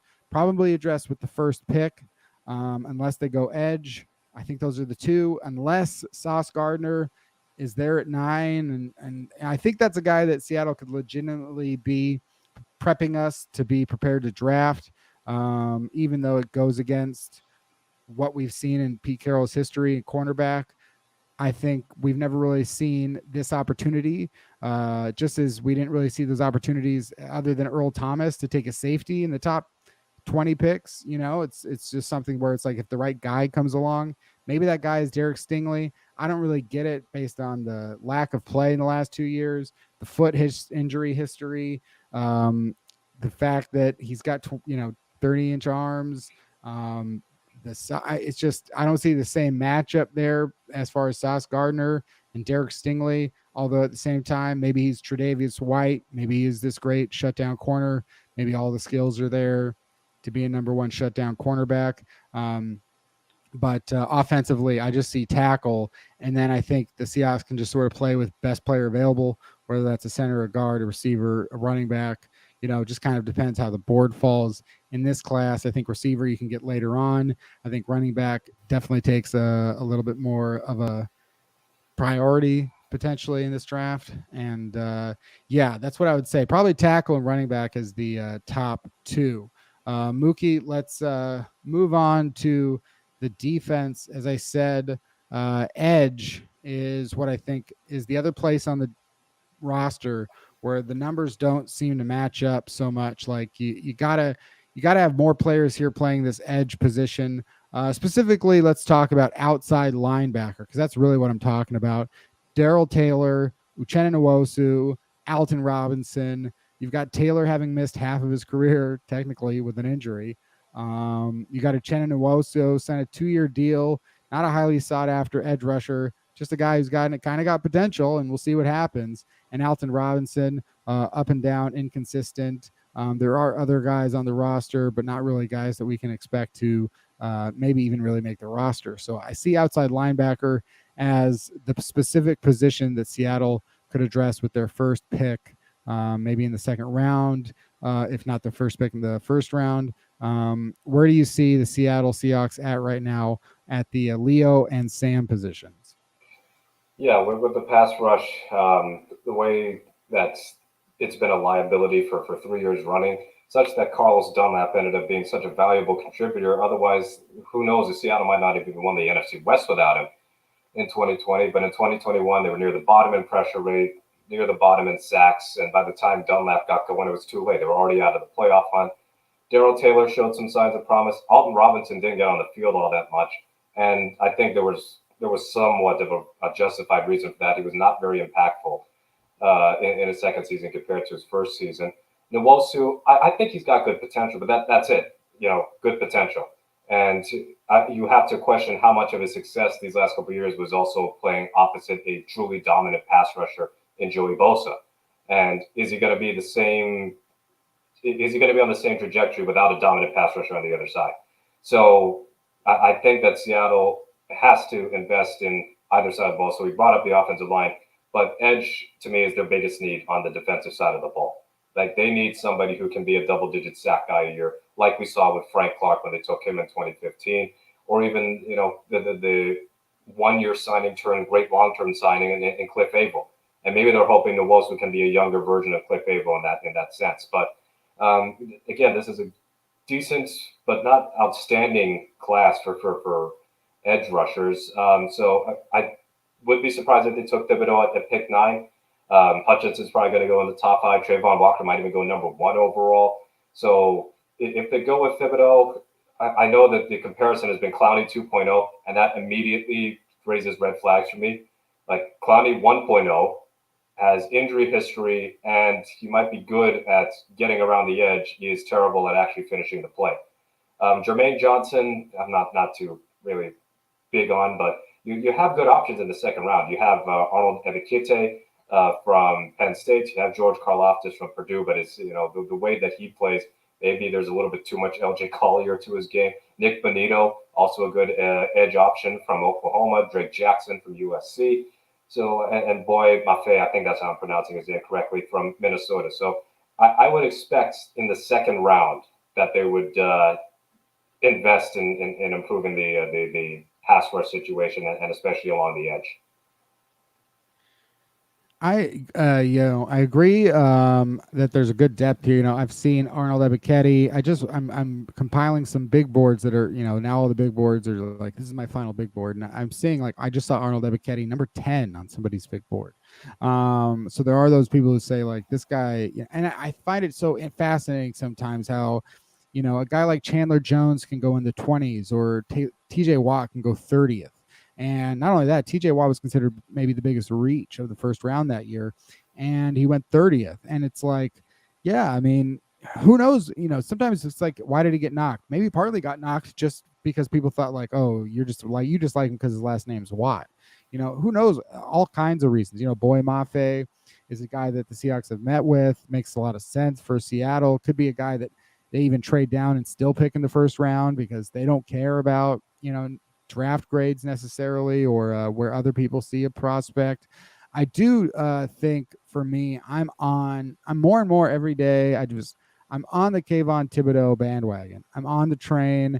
I'm ready to ride, and I don't even have a ticket. I'm just ready to say that, like, every time I look at there's just a feeling you get when a guy talks. It's so rare to have a guy who has, like, a blend of like the athletic traits, the production on the field, which, for the most part at Oregon he had, and had all throughout high school as a top prospect in the entire nation. And a lot of these guys who just go from early high school, some point as like the top ranked guy in the recruit, at some point they screw up, they blow it, they screw up, they like make you think twice about it. Just like a Derek Stingley, who, like, Derek Stingley did all these things to hurt his draft stock, and yet some people still have him as a top 3 pick. Kayvon Thibodeau hasn't done anything. I mean, his crime is that he's more, I think, honest about, like, the intentions that he has to be more than just a football player, to be a personality, which he can back up because he has a great personality. He can sit there, talk toe to toe. I think he'll be on TV for 40 years, broadcasting shows, whatever. I mean, he's got, like, that Michael Strahan almost, to me, when it's like, I see a guy who's just wise beyond his years. And maybe you're right in terms of, like, that Jadeveon Clowney fear. But if the Seahawks got Jadeveon Clowney at 22 instead of what they got at Jadeveon Clowney at that stage in his career, and paying him on a rookie salary for those first 4 years or whatever, I mean, to me, that's like, I'll take it. I'll take that, especially at the edge. I think Thibodeau, he's got the potential to be a great player, but I think his floor is still a really, really good player. And I just don't think that there is a scenario. There are very many scenarios, if any, where he busts, where he's like a bad pick. I think, like, he's a valuable pick, as opposed to, there's, like, talk about, like, well, Trayvon Walker, he's not just a boom or bust guy. He's got a very high ceiling, and he's also got a very high floor. I don't know. I think Trayvon Walker does have a low floor. And I think that Trayvon Walker, you could be sitting there like Cleveland Farrell going, like, what happened? Why did that happen? But these are all just opinions, especially opinions of a fool, practically. So who knows what we'll see happen here. But I do think, like, Thibodeau would be an interesting one. But I just, at the end of the day, I just don't feel like he'll fall out of the top 4. And if Jermaine Johnson is the guy that goes to the Jets at 4, not Thibodeau, and Thibodeau falls to the Seahawks at 9, I mean, for me, like the Seahawks, if they got to stay at 9, it would have to be um, the left tackle of their dreams, whether that's, I don't know, Ike Ekwonu, Charles Cross, Evan Neal. Like I said, none of those guys do it for me. Or Kayvon Thibodeau or Sauce Gardner. Like those are the two guys that I really see like potentially being available, and for me, like thinking twice about trading down. Um, I don't know. We'll see what happens. There's also like sort of mixed reports about Aiden Hutchinson, which I know Chris Snape brought up here in the comments. But He's got a podcast, so I think we're all good on Hutchinson. I mean, he's got the he's got the PFF love. He's got the PFF approval. So just on that alone, Aiden Hutchinson is good to go wherever he ends up getting drafted. Yeah, I mean, I still think Aiden Hutchinson will go number 1, but no one in the million years expects him to get past the Lions at number 2. So that seems to be the case there, and we'll see what happens. But yeah, that's also just like narrative. It's like, yeah, Aiden Hutchinson and Kayvon Thibodeau. Is it really that much of a difference in how they brand themselves or talk? Or is it really, or are we just putting narratives over guys and putting on stereotypes and like really kind of like overlooking the fact that there isn't any sort of difference? I feel like that's one of the frustrating things you have to deal with in this process. Let's stick to the linebackers while we're at it, because this is an interesting class. It could have a ton of talent. It might be the most, I'm just trying to think off the top of my head here, but it really that linebacker, when we're not talking about edge rushers, when you're just talking about inside linebackers, off ball linebackers, might be one of the, might be the most talented group, might be one of the most talented groups out of this whole draft. The problem is, who cares? I mean, like the Seahawks just drafted Jordan Brooks in the first round, and for me, you only get one, top 50 inside linebacker, off-ball linebacker pick in the top 50 every 3 or 4 years. I just stop using the resources. If you can't work Jordan Brooks into the guy you want to be doing that job, I don't know. I just don't see anyone really here, other than maybe I just watched a Brett Coleman video on linebackers, and he was really super high on Devin Lloyd, comparing him to Darius Leonard, but better. So we'll see how that sort of works out. But for the Seahawks needs, they do have potentially a need here at linebacker, better coverage in the middle of the field by the linebackers. I just don't think that they can address it when they have so many other needs. Where are you at with Jordan Brooks, Cody Barton? Are you comfortable having Cody Barton as a starter, and do you think that's what's going to happen? Yeah, linebacker, the positional value, the overall value of linebackers is really interesting these days, because it does not feel like it's got the same weight as it did 5, 10 years ago. We even had the debate, should it be paying linebackers big money? I'm comfortable with Brooks starting, Barton a little less so, but he hadn't been playing a lot of middle linebacker. He hadn't been playing in that Bobby Wagner role until Wagner actually got injured. So Wagner's off the team. Brooks has got the job. Barton's got to work for it. The depth at linebacker, though, for Seattle does not inspire me whatsoever, especially the off-ball linebackers. I mean, you think about Brooks and Barton, and then below him you have Ben Burke-Kirven coming off an ACL tear, and he's normally playing on special teams. Everybody else is just like Aaron Donkor, practice squad player, John Radigan, special teams player. So are you going to rely on them just taking that next step up and being more than just depth on special teams and actually have them play regular snaps at linebackers? So this is a need to me, a sneaky need, but it's also a position I wouldn't want to spend high draft capital on, especially since they just did it a couple of years ago.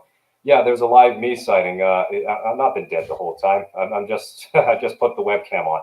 Anyway, so yeah, Brooks and Barton. I don't expect that to be Wagner and Wright. I like Devin Lloyd a lot. I think you could be a great linebacker, but it's just that Seattle has so many other needs that, as much as it pains me to say it, I would like to draft Lloyd, but realistically, it's just not practical. It wouldn't be the smartest thing to do. You finally got big draft capital. I wouldn't want to waste it on taking a linebacker, and especially with so many off-ball linebackers that are available from the first round to maybe the third or fourth round, like Chad Muma or Leo Chenal, Christian Harris. yeah, you have some names. Channing Tindall, I forgot about him. Damone Clark, field goals. Our writers actually even mocked him as a potential option for the Seahawks in the 6th or 7th round. Wow. You can beef up your linebacker depth towards the back end of the draft. Yeah, there's that's what I was saying, like an incredible depth here. I think again in that Brett Coleman video, he was very high in Malcolm Rodriguez. He might be like more of a poor man's. I think it was Leo Chenal or something.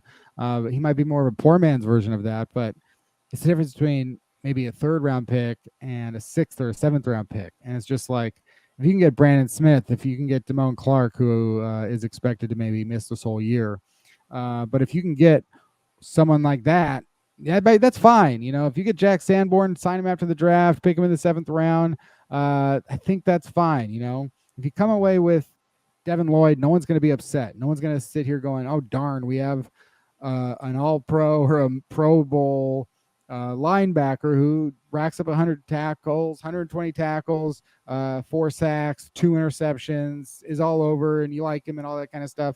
But it's just not the time. You know, if Jordan Brooks can't be that guy for you, you know, then you just don't make, you know, chase bad money after more bad money or whatever. It's not the time. And I don't think that you get a high enough grade on any of the other guys to really pull the trigger with 40 or 41, unless you're just like really over the moon. But it's just like, how can you be over the moon for, say, Troy Anderson, a guy who's just athletic traits?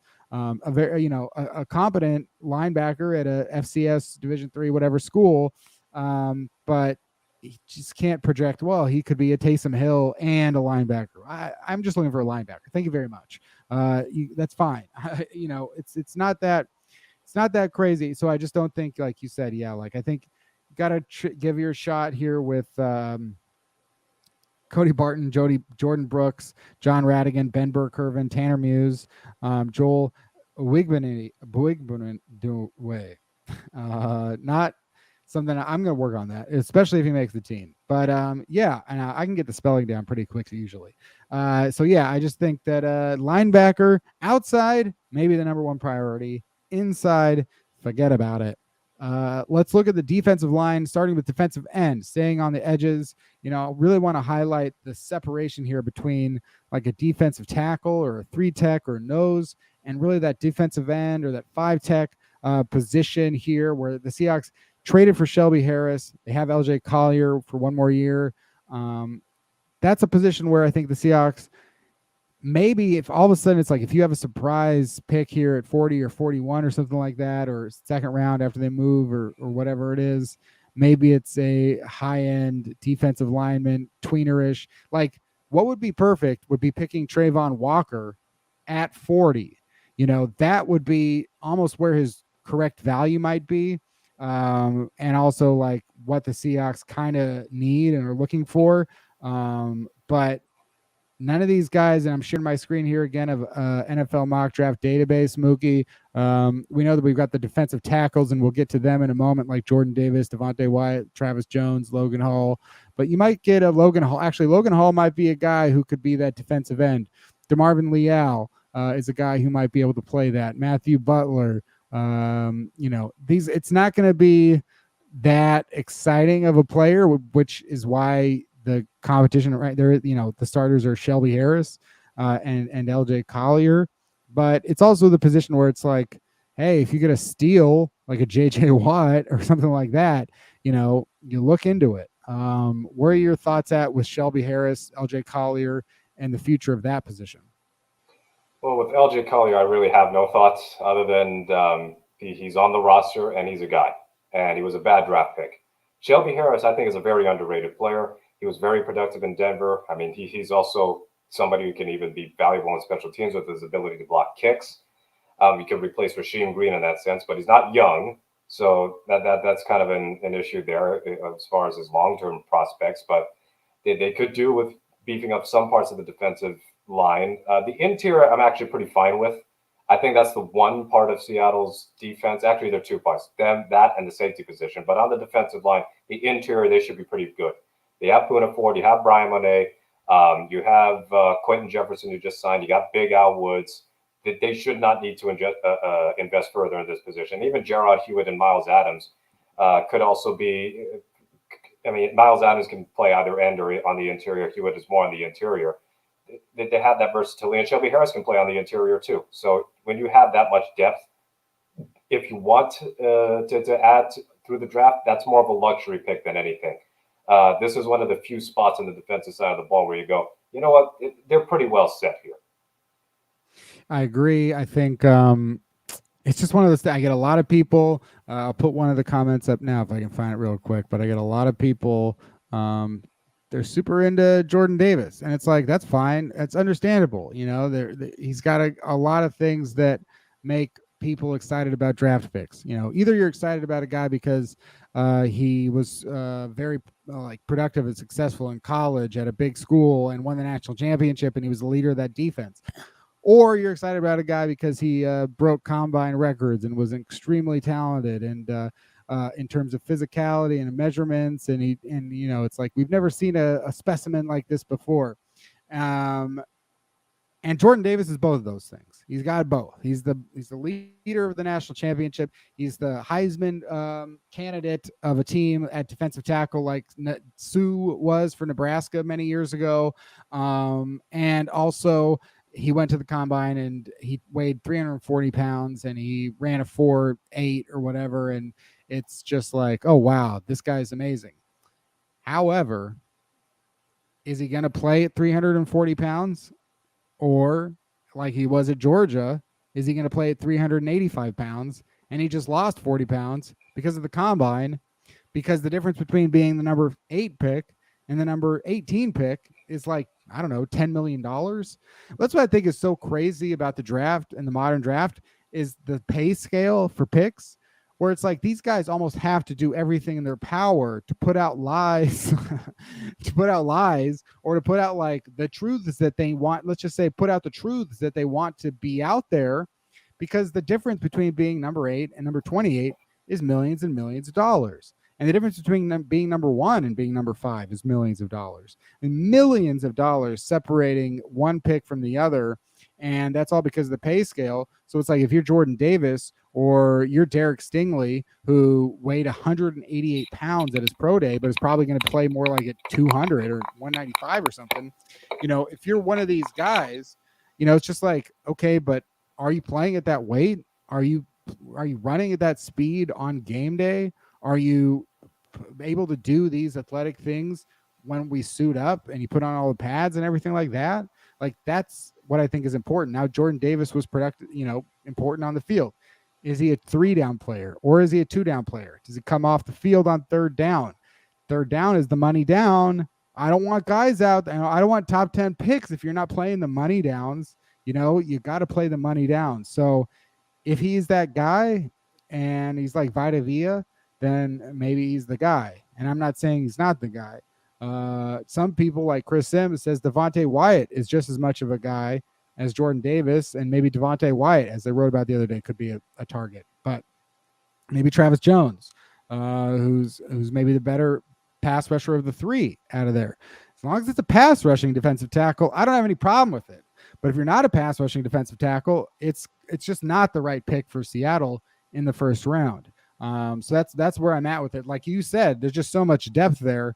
The only real thing that they're missing is a pass rusher. So if that's what you are, and Quentin Jefferson's pretty good at it, by the way. So, you know, it's not the greatest need. It's not the biggest deal. But at the same time, if you think you got an Aaron Donald, you don't pass on him. And that's pretty rare, but still.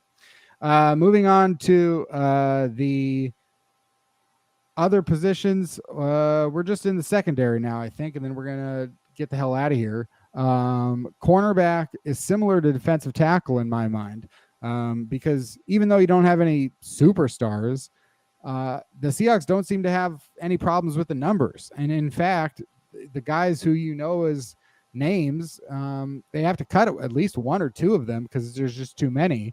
So the Seahawks have Trey Brown, the draft pick last year, almost certainly, I would think, going to make the team. Sidney Jones signed to be maybe the team's top cornerback, even if it's just for 1 year. Adding Artie Burns and Justin Coleman to a group that already has Ugo Amadi and John Reed. and maybe Ryan Neal to some degree. If we're talking about the nickel, the slot, Marquise Blair, Mike Jackson.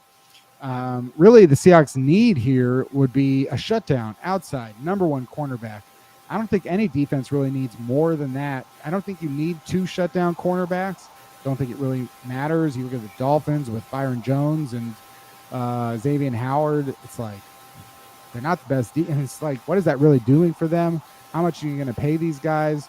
So if it's a big time name, then like a Sauce Gardner or maybe Derek Stingley, then that could be a target. Mookie, where do you see Seattle targeting a cornerback in this draft, knowing that the highest drafted cornerback in Seattle's history under Pete Carroll is 90th overall with Shaq Griffin? Yeah, I know it's been something of a debate to whether or not the Seahawks may finally break their habits of not taking corners early. You think of number 9, you got Sauce Gardner as a potential choice there from Cincinnati. Derek Stingley Jr. They've already looked at him at his pro day. I think Sauce Gardner might have visited with the Seahawks, so I can't totally remember. But historically, that's not their thing. They've, especially with Pete Carroll being the quote unquote secondary whisperer, he is more than willing to take chances on day 3 picks and undrafted free agents and try and build them up. And now you also have guys like Sidney Jones, picked in the second round, but he was a first round talent that had a serious injury at his pro day, and he dropped to the second. And he had inconsistencies as a pro, both with performance and with his health. Might have been intertwined there. So they get him for cheap, give up a 6th round pick for him. He ends up playing better than expected. And I guess the semi-unpopular opinion, although we seem to share that opinion, it's very possible that the Seahawks, and Carroll in particular, do not see cornerback as some massive weakness. And I see it as an area where they can improve. I think they do need a shutdown corner. If you see Jalen Ramsey in the top 10, another Jalen Ramsey, you take that guy. It's very clear that so many of the top corners in this league are taken within the first couple of rounds. But with that said, if they are really going to invest heavily in the pass rush and having a top 10 pass rush, they may not see a need to have a top 5 secondary. They can just try and coach that up. So you got Trey Brown coming off injury, but from what we saw in Trey Brown, he was looking pretty good. And then he just had a bad injury. Now, I'm worried about that knee being a recurring problem, but in the meantime, you would think that they have their starting corners already. And then you have Artie Burns, who can play both outside and at the nickel. And he's another player who in the Seahawks and their second chance love pretty much busted out of Pittsburgh, tore his ACL in Chicago, played last year and played well by many accounts. So they bring him on board. He's familiar with the coaching staff, just with Sean Desai being there as well. So outside quarterback, maybe not an area where they have just atrocious depth. Not a lot of liabilities out there, so to speak. If it was Trey Flowers and another corner not named DJ Reed and some other like very raw talent, this would be a different story. But now, I don't think they're going to go with the corner early.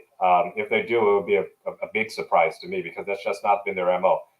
Two things. One, they don't draft corners early. And then the second bit is they tend not to pay corners at all, other than Richard Sherman and Jeremy Lane. And they traded Jeremy Lane 2 years later. So the slots, they're also fine. Justin Coleman, good slot corner when he was here, and now he's back.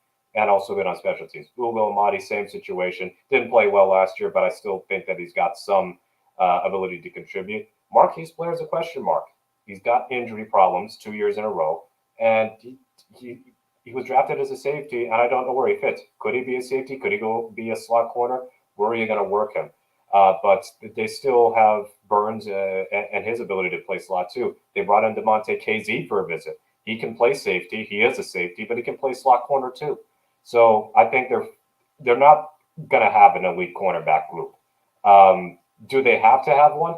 I don't know. As long as they got an elite pass rusher, among the best pass rushes in the league, maybe that can offset any potential flaws they have with cornerback. Because I don't want to beat up on Trey Flowers too much because it's not his fault that the coaching staff made him go from safety to corner and thrust him into the spotlight in day one. But a lot of his problems were exacerbated by the fact that Seattle's pass rush caved in. And they didn't have a lot of great rushers who can make life easier for the cornerback. So, yeah, cornerback, if they go invest in that position, probably 3rd round and later, and even at 3rd round, there are pick 72. So probably 4th round and later. And I don't see that as some awful thing in this instance. Yeah, I think it's interesting if you could have an elite prospect on the board for the Seahawks at every single position, and then you started to go like, well, what order would I expect the Seahawks to draft someone? If you said, say, okay, we've got a Patrick Mahomes in this draft, we've got a Myles Garrett in this draft, we've got a I don't know, Orlando Brown in this draft. We've got a Jalen Ramsey in this draft. We've got, a Derwin James in the draft. If you had every position as like this is just a dream scenario, I think that the Seahawks would first draft Patrick Mahomes, of course. I think you would next draft maybe Myles Garrett. You would next draft like the offensive tackle, maybe. And then I think in the modern game, you might, take your Aaron Donald or your pass rushing defensive tackle after you've taken your edge player. And I think like cornerback is just kind of not as high as you would think in a passing league.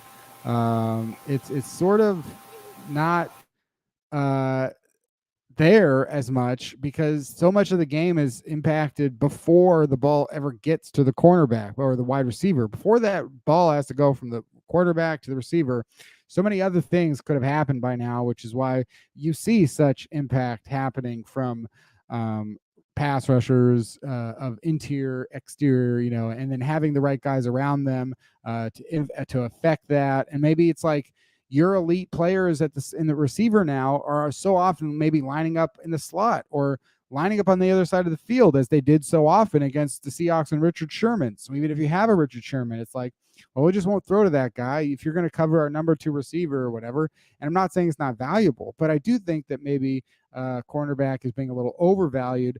And again, the reason for that is because it's not that strong of a class. So when you look at the board and you go like, I keep coming back to the idea that Sauce Gardner is the best prospect that could be available to Seattle. Think about why that is. I think that that's because we're not looking at the most elite class as a whole. Corey Coleman says that if we stayed, I would love Derek Stingley, Eric Ebiketie, or Arnold Ebiketie, and Travis Jones, which Mookie brings up an interesting point.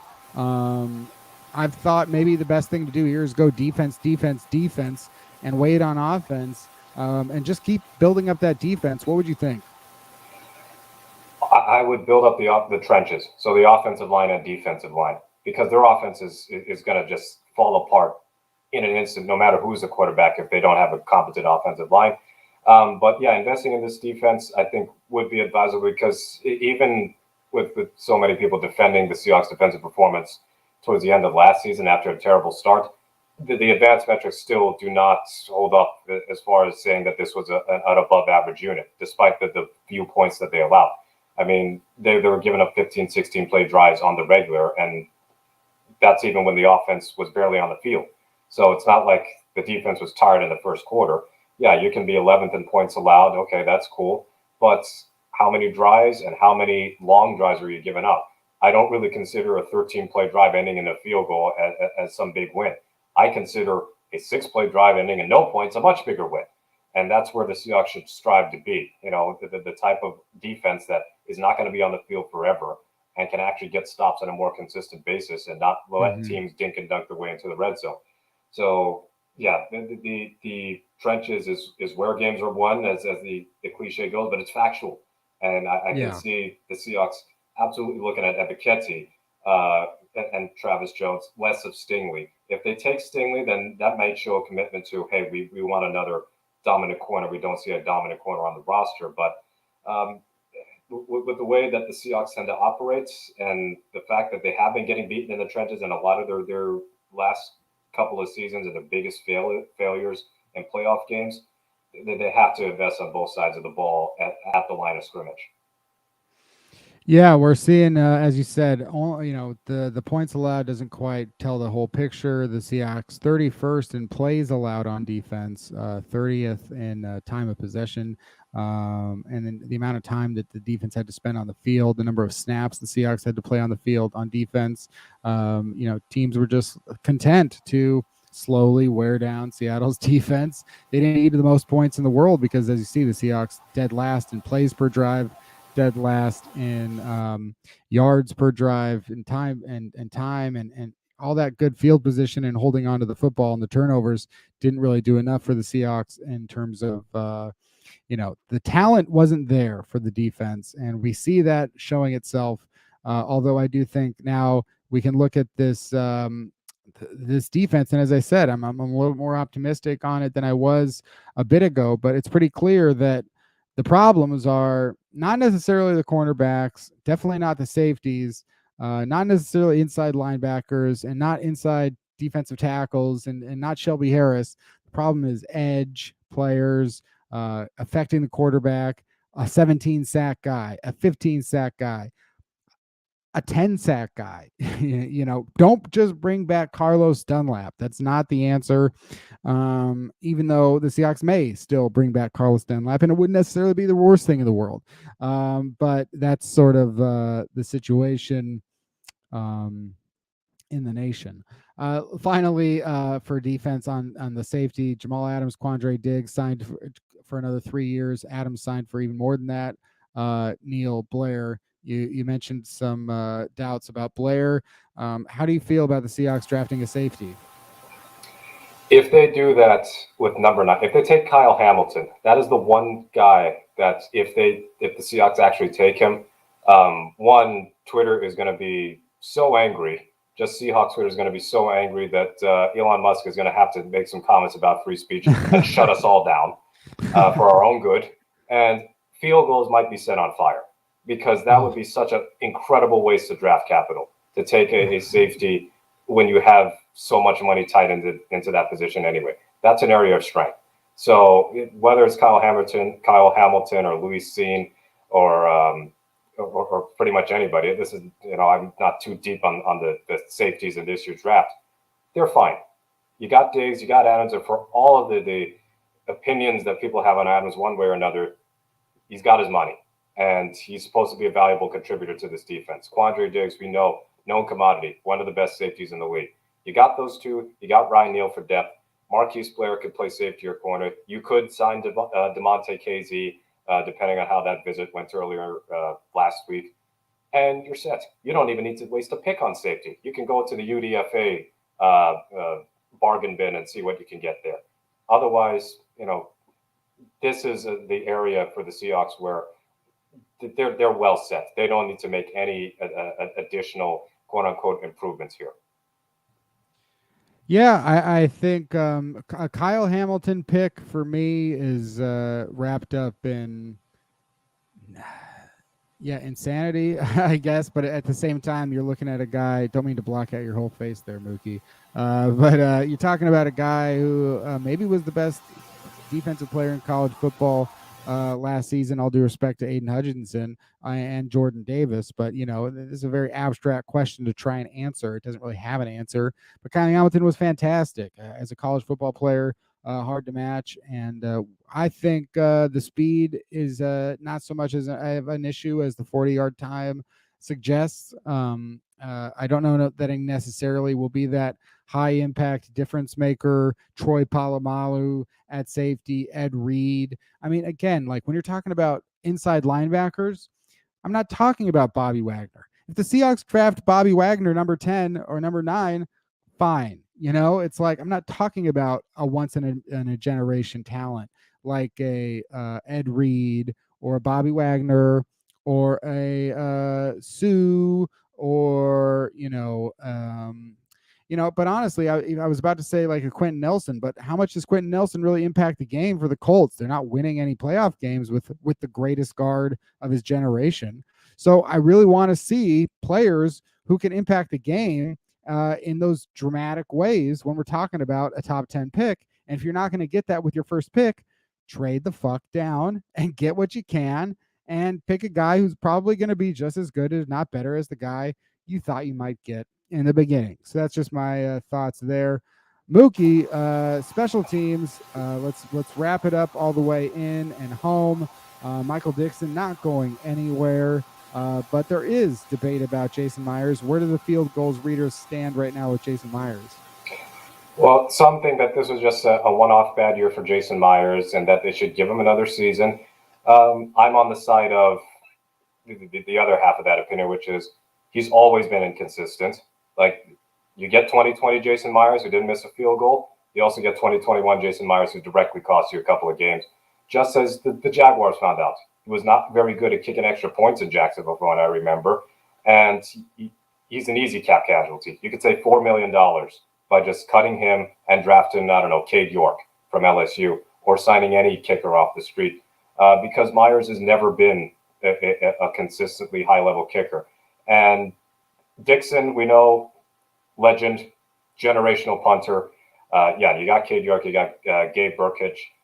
Cameron Dicker would be hilarious. You could have Dicker the kicker and Dixon the punter, and also from the same school. Actually, I think it's written in the stars. So anybody who's complaining about Seattle potentially drafting a kicker, have I got news for you? Just for the name and the branding, all the possibilities are there. The marketing could be off the charts, as with the innuendos and all the puns that we could make.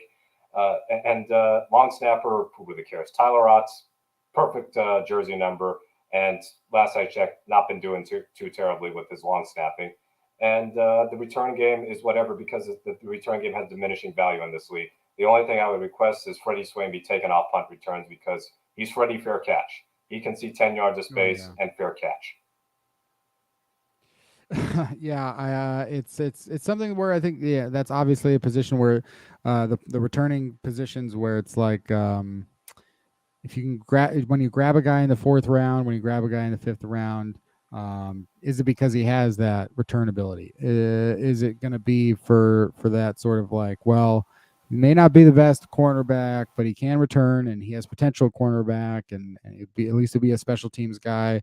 And that's, again, like a guy, I think it was Malcolm Rodriguez, the linebacker at Oklahoma State, another example of like, if you've got this elite, potentially special teamer, maybe that's a guy that we know that Seahawks like, guys who do have value on special teams, like high-end value, and maybe even something that they could really use. So it could be a day 3 target there.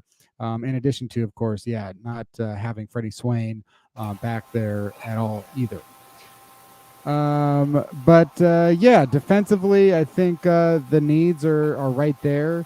Edge, more so than cornerback, obviously. And as Mookie said, I don't really expect those types of that high cornerback pick, unless the Seahawks just look at the board and really say, like, well, we just have Sauce Gardner graded so much higher than we have Jermaine Johnson and Charles Cross and Trevor Penning.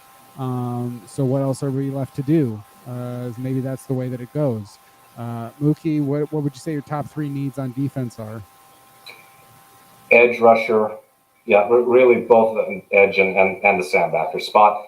And then from there, you would go, I'd say defensive end, and then third would be outside corner. In fact, I might flip that. Outside corner second, and then defensive end third, if only because I'm a little bit higher on Seattle's upside of the defensive line than it would be a cornerback, just because of Sidney Jones' injury history and the fact that Trey Brown has got his own injury history now too. So I see Jason Tudor's comment. Marcus Jones from Houston, I believe, great slot corner and returner in one. Yeah, that would absolutely be a good value pick at the 3rd or 4th round. I like his returning skills very much so. And we've seen Seattle break through that 32-inch arm length requirement. And we're seeing that they don't have much issue taking shorter corners. So Jones could be an option. And then Stingley is plus 200 in betting line. So 2 to 1, highest odds. Well, I'm not a gambler. I wouldn't be placing bets on that. But if it does happen, then there's Pete Carroll and John Schneider evolving, I guess you could say. Not necessarily something that I would personally do, taking Stingley at number 9. But if he's supposedly going to be a generational corner talent, then maybe the Seahawks are sold and they're willing to break their habits. And Pete's coaching relies heavily on a good kicker. Yes, Wayne, good kicker and good punter. Good kicking all around. Because we've had John Ryan for years. In fact, he even proceeded when Pete Carroll was there. Then you have Michael Dixon, seamless transition. And then at kicker, you had Olindo Mare, good. Stephen Hauschka, Hausch money, and then you went off there. I forget who they signed in 2017. Then Janikowski, and then Jason Myers. So you've had mixed results since Hauschka left, but maybe they consider going through the draft just like they did for punt. Yeah, it's I think possible. I think the Seahawks they drafted Michael Dixon. I don't know how much different the value really is, punter, kicker, especially as you guys are both pointing out, the value for Seattle and what Pete Carroll does, the value for punter is very high. And so, but also kicker is kicker. So drafting one in the 5th, 6th, 7th round this year, I think obviously the Seahawks only have that one 7th round pick, no picks in the 6th round. So to get there, I think the Seahawks are going to have to add more picks later on in the draft. There is, some people have punters like Matt Ariza and Jordan Stout, even in their top 150, potentially going in round 3. And I'm still in round 3. In round 3, that drug testing has got to be required for mock drafters too, because if you take a punter in round 3, if a GM does that, they should be unemployed the next day. And I say that knowing that Tampa Bay's GM, who built a Super Bowl winning team, famously took Roberto Aguayo in the 2nd round, and that failed spectacularly. Absolutely. I mean, you also think like when you draft a kicker like Roberto Aguayo or Sebastian Janikowski managed to survive for 20 years and do well most of the time. Some of the time, he wasn't a 1st round pick, in quality. But it's like you put that pressure on someone. And it's such a pressure situation. It's such a pressure position. Like you have to perform under pressure. And now also you're on top of that, you're a 2nd round pick. Sometimes it was just too much. And maybe that's why a lot of guys do fail when they get the contracts, like a Jason Myers, because of all the pressure on that position and doing well when you're being watched to just make this very makeable kick. We would think it's makeable. You're a professional, so it is makeable. But yeah, that's it for this recap or this preview of the draft coming up in less than 48 hours here. On Thursday, the 28th, the Seahawks will pick 9th, but they will probably move around. But if they don't, just tune in here through the Seaside Joe YouTube channel. You can subscribe. You can follow Mookie on Twitter at Mookie Alexander, at Field Gulls. You can find me at NFL_was_taken. I probably have to update that at some point for the Seaside Joe account, but follow there at Seaside Joe on Twitter, at seasidejoe.substack.com for a daily free Seahawks newsletter. And it's been running every day for the last 1,150 days without fail. So, jump on that. It's not too late to get involved with a daily Seahawks newsletter over 3 years running. So do that at seasidejoe.substack.com. I want to thank all the commenters for shooting your comments in there. Really appreciate all of your thoughts and your additions to the chat today and to our discussion here with Mookie. Mookie, any final words, final thoughts, or plugs? Well, it was great to be on. Looking forward to Thursday. Those could be famous last words. Just check out our reactions when Seattle is on the clock, because we're witnessing the start of a new era. And it's kind of like a half new era because Pete and John are still here, but it's a new era with Pete and John. But this draft is going to determine whether or not in the very near future we're going to have a new era without Pete and John. Absolutely. I mean, we'll find out. And see how accurate anybody's predictions have been in the most unpredictable year since 2013, maybe. So that's it for this episode of Seaside Joe. Hit subscribe, find Seaside Joe and Field Gulls online, and stay tuned. Come back on Thursday evening for our live coverage and reaction to the draft on Thursday.